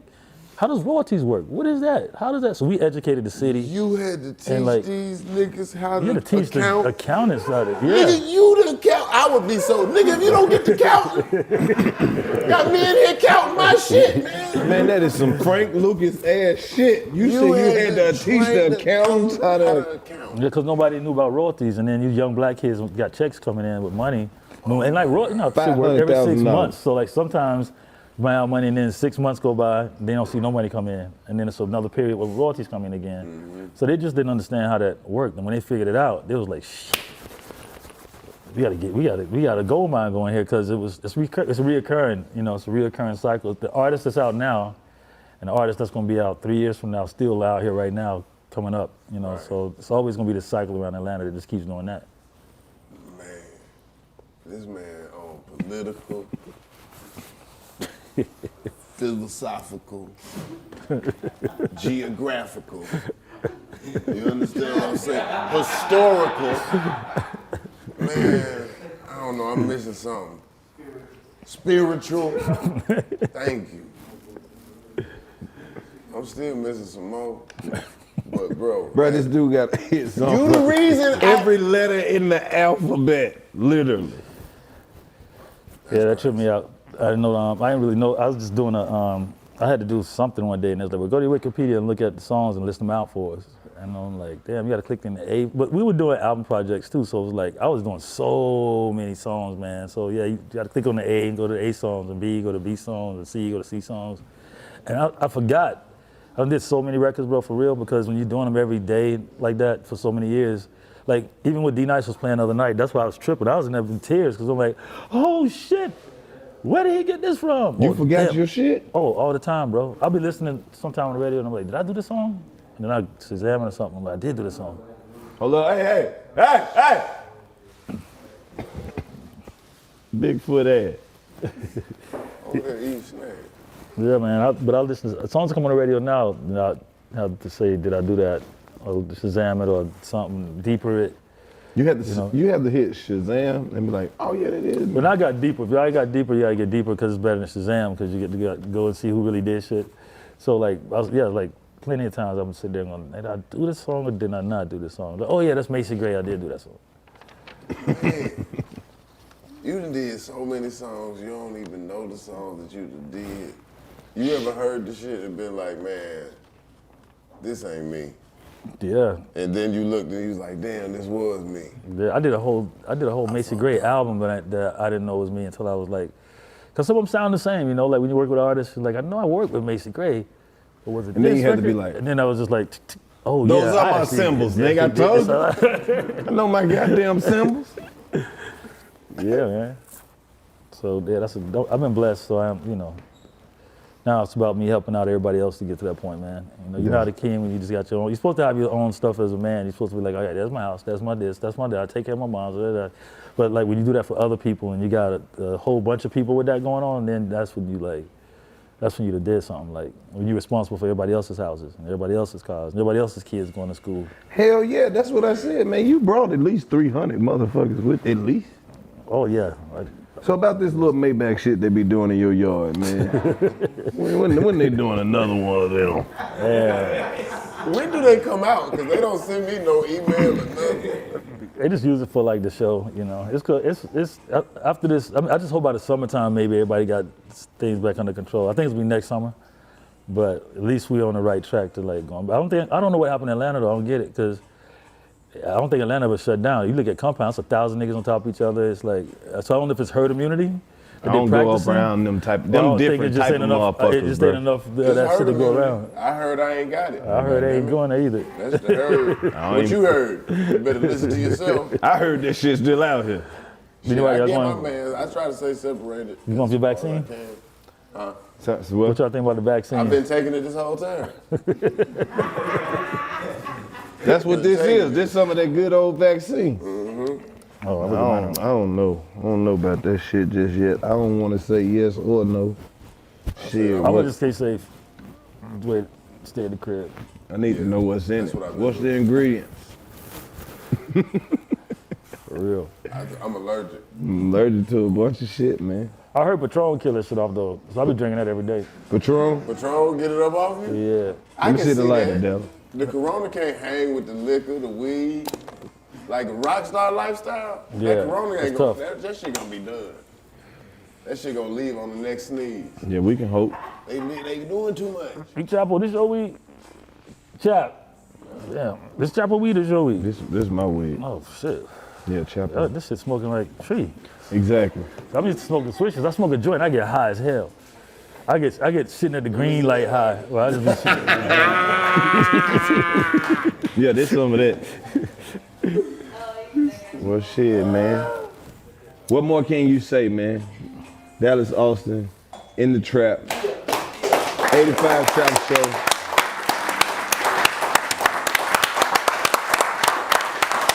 What are you, do you want them to follow you on anything or anything coming up, any promo or any more of this great shit you got going on? Rowdy Records in the building.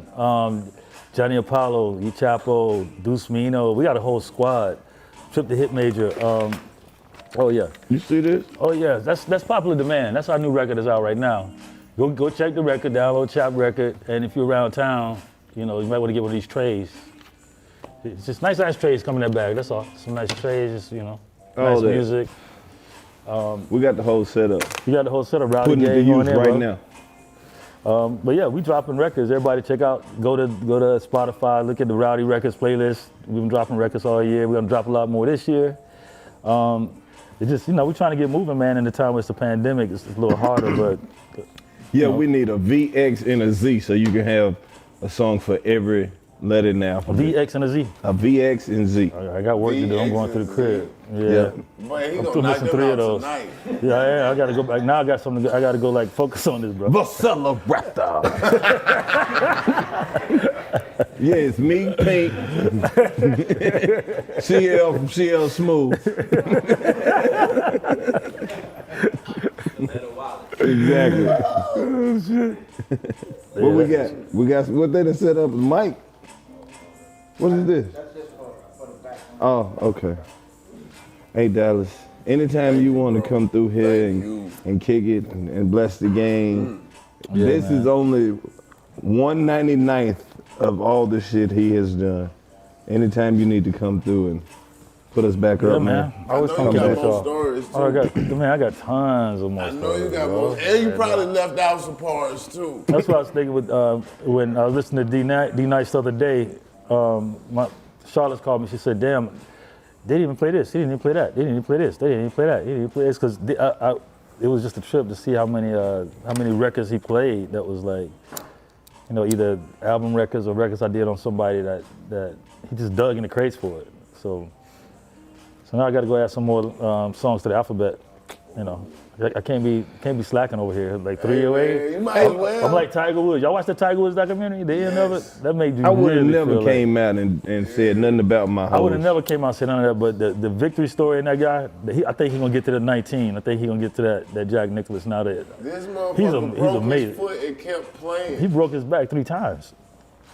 He done had back surgery 3 times, and he done been like, he went through the craziness, all that. Now he done bounced back out again and won in 2019. So Dog, he did some shit where he hit the club with a lesser club, and he hit it further than the other dude did. Like, he just stunted on him. yeah, if you ain't watch that shit, watch that shit. It's a beast. He done went through a lot of shit. But that, Yeah, and that's he ain't the say best survival shit. That's story. the gangster shit about it. Yeah. It's so much. He took way more shit than the average nigga would have took. Yeah, he Because took he a would lot. have He been in coulda snap said, by "Fuck y'all." now. Get off the goddamn camera on my fucking face. He ain't did none of that shit. Dallas would have slapped all them niggas like James Brown told him. That shit would just come out when the shit went wrong.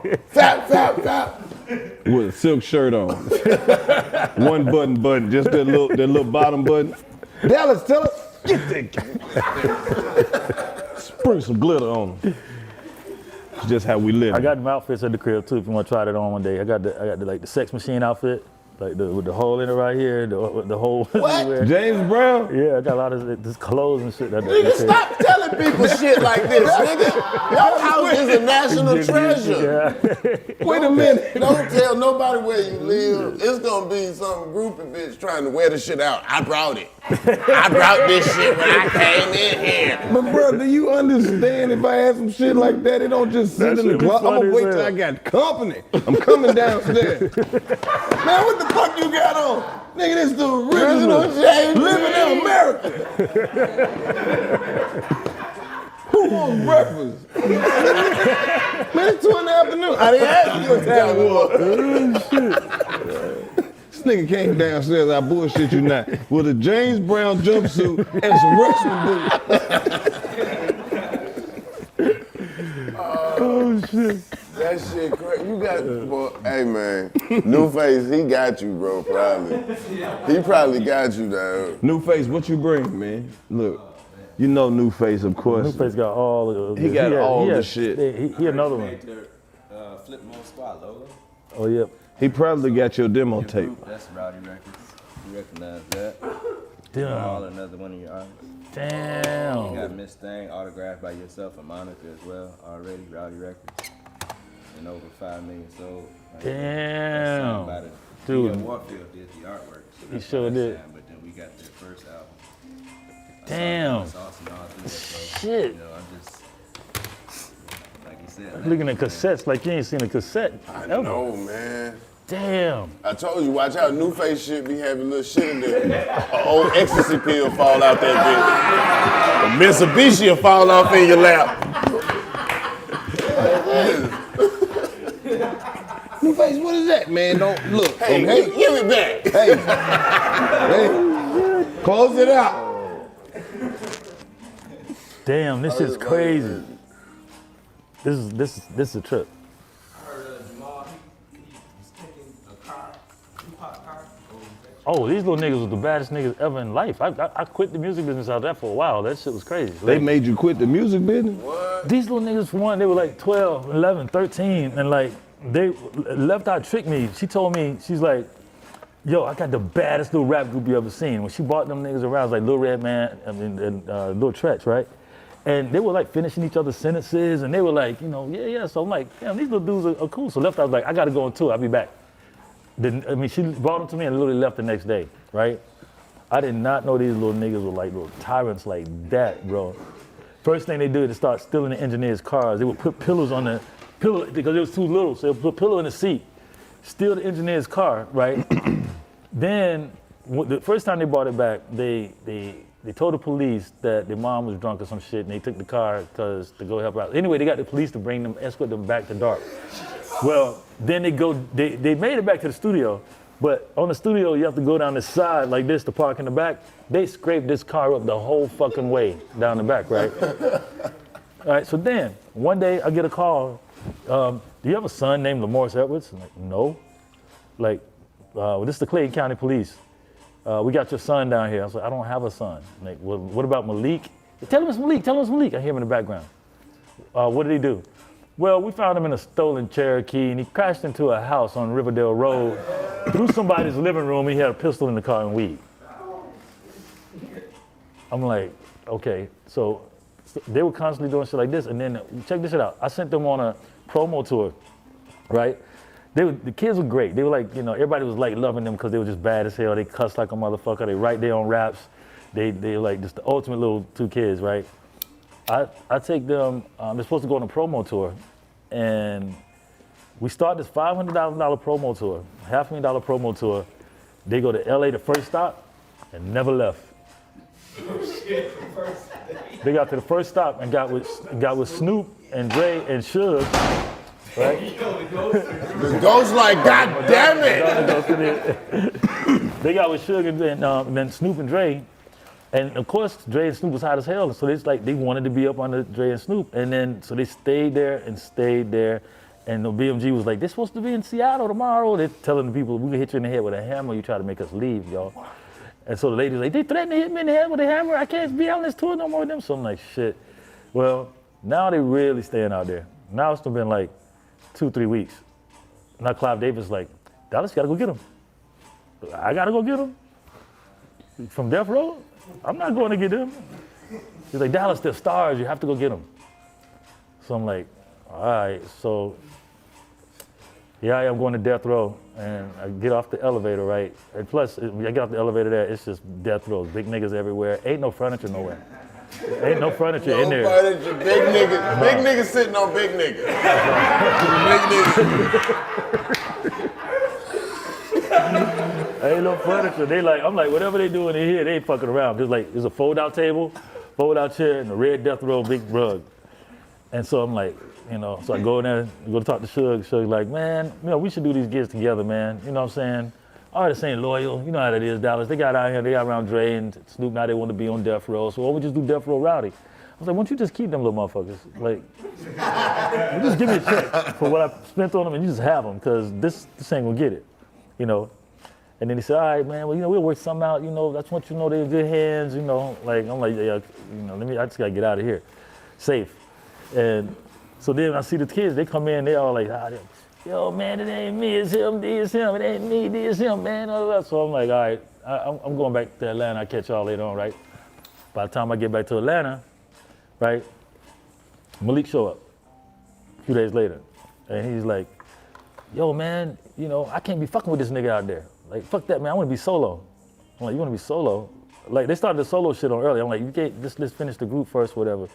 But he had got convinced that somebody put something on him, like roots or something, Malik. He's like 13. And like, man, I think grandma, somebody put some roots on me, man. I just want to be back in Atlanta. I think he just wasn't getting his way out, like going in LA. He saw a chance for him to come back out here. And by the time they got here, bro, like they had everything so set for the kids, but they were so wild and so bad and with the shit the whole time that we couldn't, you know, they would have been huge at this point. Because it was writing their rhymes at like 12 years old and just cutting niggas' legs off with the rhymes. Like you don't want to, big niggas didn't want to battle rap them because they little, they'll out rap you. But they got stuck out. This was the crazy part. So if they did the work they're supposed to do, this all makes sense. But they missed the whole promo tour, right? So now the Billboard Awards come up for that year, right? So now, these are the categories. This is who's up for it. Rap Record of the Year. Diggable Planets, cool like that. Hip Hop Parade, Naughty by Nature. You know, he's going, song after song. Illegal, We Gets Busy. Everybody say, who's that? And the winner is Illegal, We Gets Busy, right? You see everybody like, who the fuck, who is that? Because, you know, in the way Clive had planned out the politics, Whitney Houston got like 13 Billboard Awards that year. So it was an Arista thing, you know, it was like one of the Arista things, and it's just that they didn't fill the glass up. So it just looked, it sounded like, well, how do we? Nobody's song. Nobody see them for it. But they're the most talented little kids, man, that like, they was bad as fuck. But after that, I took a rap break. I had to take a little rap break, because they were just like, shit. It sound like it, man. Plus, they're young, so you can't do nothing with them anyway, because they too young, so. Well, they were. It's like 13, 14. Yeah, if Suge would have killed them little niggas, let a Rottweiler eat one of them little niggas, you would have been responsible. They were signed to Rowdy. Hey, man, I can't believe you left some kids with Suge Knight, bro. Out of all the shit you said, that's the most irresponsible shit. They went. They were supposed to be on tour, dog. They niggas out there barbecuing with Corrupt. They said they were barbecuing with Corrupt. Barbecuing with Corrupt and Dash, and they didn't want to come back out here. It was like, and I'm like, how you gonna send me into the lion's den to go get them? Shit. Damn. Man, look. Full of history. Wow. I'm sure that tape brought back memories. It did. I was just like, damn, man. You got your other artists over here too. Jamal, right here is bad. Jamal is crazy. He's like, he was always like he's the rowdy one in the first place, because he always wanted to fight and box, and like Malik didn't get it because he wanted to be all smooth, and Jamal was just straight up Philly out of control. He went with Def Squad for a long time. Both of them, man, like, I would like to see kids as talented as they are, as talented as they were. I feel like all the access and all the other shit is weakening everybody. And what they're hearing is, what they got to live up to is so low. Where they was trying to live up to, you know, rappers and MCs. They was like trying to battle rap people and learn how to rap better and have more skills and all that kind of stuff. So I feel like just now, you know, the bar is low. It's not hard to do it. You know what I'm saying? What everybody doing is just like, oh, I can do that too. Right. But that shit was like crazy. I can't believe these cassettes, bro. They look so little. Was it little like this back then? Yeah. Man, they so, bro. Because 8-tracks was the fat ones. That shit would look like a VHS. Yeah, man. That's them. TLC fan mail. This was crazy because we that shit was, DL killed this cover. When we first finished Fan Mail, you know, Left Eye quit the group doing the whole record. She was like, all right, I ain't, if y'all ain't doing my ideas, then I'm quitting. And so I had to create the virtual Vicky to rapping all the songs. And so I would take the Macintosh, take each word, like if you listen to Silly Ho or any of those songs, most of the songs you hear the robot rapping, you hear the computer rapping in it. And I had to take it and put it in the keyboard to make it rap on beat. So you know you can't get with this one night, you just tell us, find out who to give it up. Like, cause she totally was like, she's not fucking with the group, so like we gotta make a virtual version of her. And so most of the records is like me making the computer rap in the songs. Because she was just like, I'm not doing this shit no more, I quit. She quit in the beginning of us recording it. So you. And she was the Death Row too. She started like. God damn, man. Death Row really has some good weed, huh? Death Row was taking Niggas with the chronic and say, I ain't going back. Man, I'm really not going back, dog. Dallas, man, he cool. He cool, but he ain't feeling this shit, man. That nigga be with Prince now, coming back talking about spirits and shit, man. Snoop, let me hit the joint. Damn. What if Suge was bullying him, telling him you don't want to be over there no more? But I do. But I want to go back home. Can we call Dallas? Put that goddamn phone up. Don't make me get them big niggas outside who been standing outside all day. That's why they were so ready to fight, because they had been standing up all day. Man. Hey man, let's just lean back to back like Forrest Gump, man. Why you think Suge won't buy no chairs, man? He think we just gonna come down here every day and be gone? He said he like to keep us angry. If your feet work, make your hands hurt. Who ate that goddamn chicken? Them niggas were so crazy, they would outdo everything. They outplay your basketball, they out rap you, they out gamble you, they out hustle you. They steal your keys, take your car, drive to North Carolina and shit while you're in a session. Nigga, it's out of control. These niggas in North Carolina, boy, that's crazy. Yeah. They stole somebody's car and went to North Carolina. You confirmed. They stole, was wild? Oh yeah. They wild boy. Oh, They wild boy. that's who taught me how to roll a blunt. Boy. They taught me how to roll a blunt. After Lisa left the next day, Lil Malik looked at me and said, yo, where the weed at? I was like, little nigga, I'm not smoking no weed with you. You the kid. He's all right. He just put his own shit out. And then he took a blunt and he took the shit and he's standing there opening, dumping the shit. I said, what the fuck is that? He's like, it's a blunt, nigga. What are you doing? He said, I'm rolling it. You take the stuff out. See, you take this out. You're good. All right. There it is. Man, there's so much Black history. And that was the first Play blunt. this shit again in February. Just play this the whole month through. Bro, I'm so fucked up right now. Just finding out that Michael Jackson was an emotion. Everything you said after that fucked me up. He's able to transcend time and space. Right. Just be from over there to over there. Now I'm wondering, will he come back or did he ever leave? Where's he going now? Well, don't you think it's just insane that no matter who comes into this world, they're gonna sing and know and love Michael Jackson? I don't care. Like, there's never been a child that came into the world, a baby, kid, whatever. Like, how do you still know this? Like, they don't sing Prince like that or Elvis or nobody else, but like, Yeah. every kid gonna have their little time where they're just like, you know. So I feel like his spirit Yeah, resonates. if they see it, little kids be watching, like, And then people like, oh, still dancing like Michael, still like, I feel like he got, like all artists when they get, when everybody passes, of course, your stuff just gets more valuable because they can't get to you no more.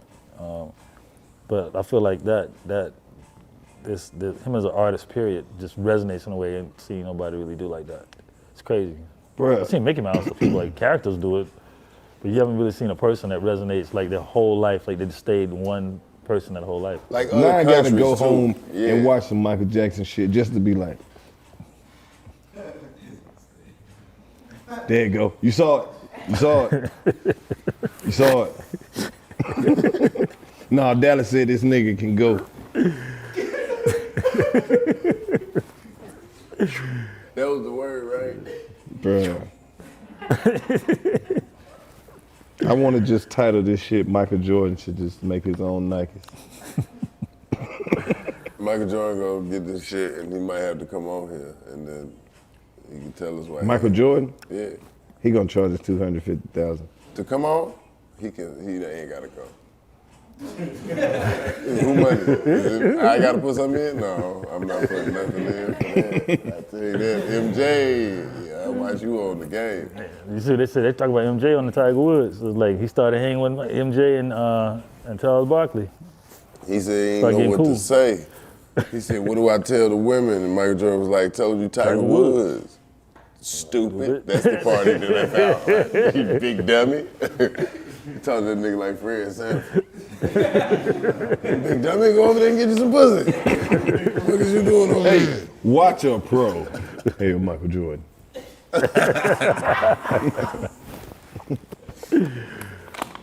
Dallas, Austin. You named after 2 places in Texas. Oh man, a name so big you gotta take up 2 Texas cities. You understand what I'm saying? That's the weed. You know you named after 2 places in Texas, man. It's named after this doctor named Dr. Dallas Moore. Like word? like a spiritual hoodoo doctor. What? Yeah, they call it. It's like down Donaldsonville, Georgia. Like it's like a. Yeah, look him up. He's one of those. He'll scratch you with a chicken foot. Well, and you turn into a serpent. Not a snake, a serpent. That baby gonna be a boy. Trust me on that. What baby? That one?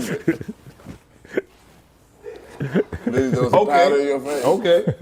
Look here. Put the TLC up. You got the TLC all that. Put the goddamn TLC up. Look here, man. We ain't gonna hold you hostage in here. We damn sure appreciate you This stopping been through real. the This trap. been too real. I hope this Thank ain't the you, last bro. time. A motherfucking legend. Hey, A man. motherfucking. Dallas, Austin, 85 South Show. We out of here. Let's go. Appreciate you, bro. Man, We appreciate it is, that. man. Appreciate you, dude. Let's get a picture right quick. To here, let's get a photo. Somebody. Washington. You want for us too? Cody Zuman Mila.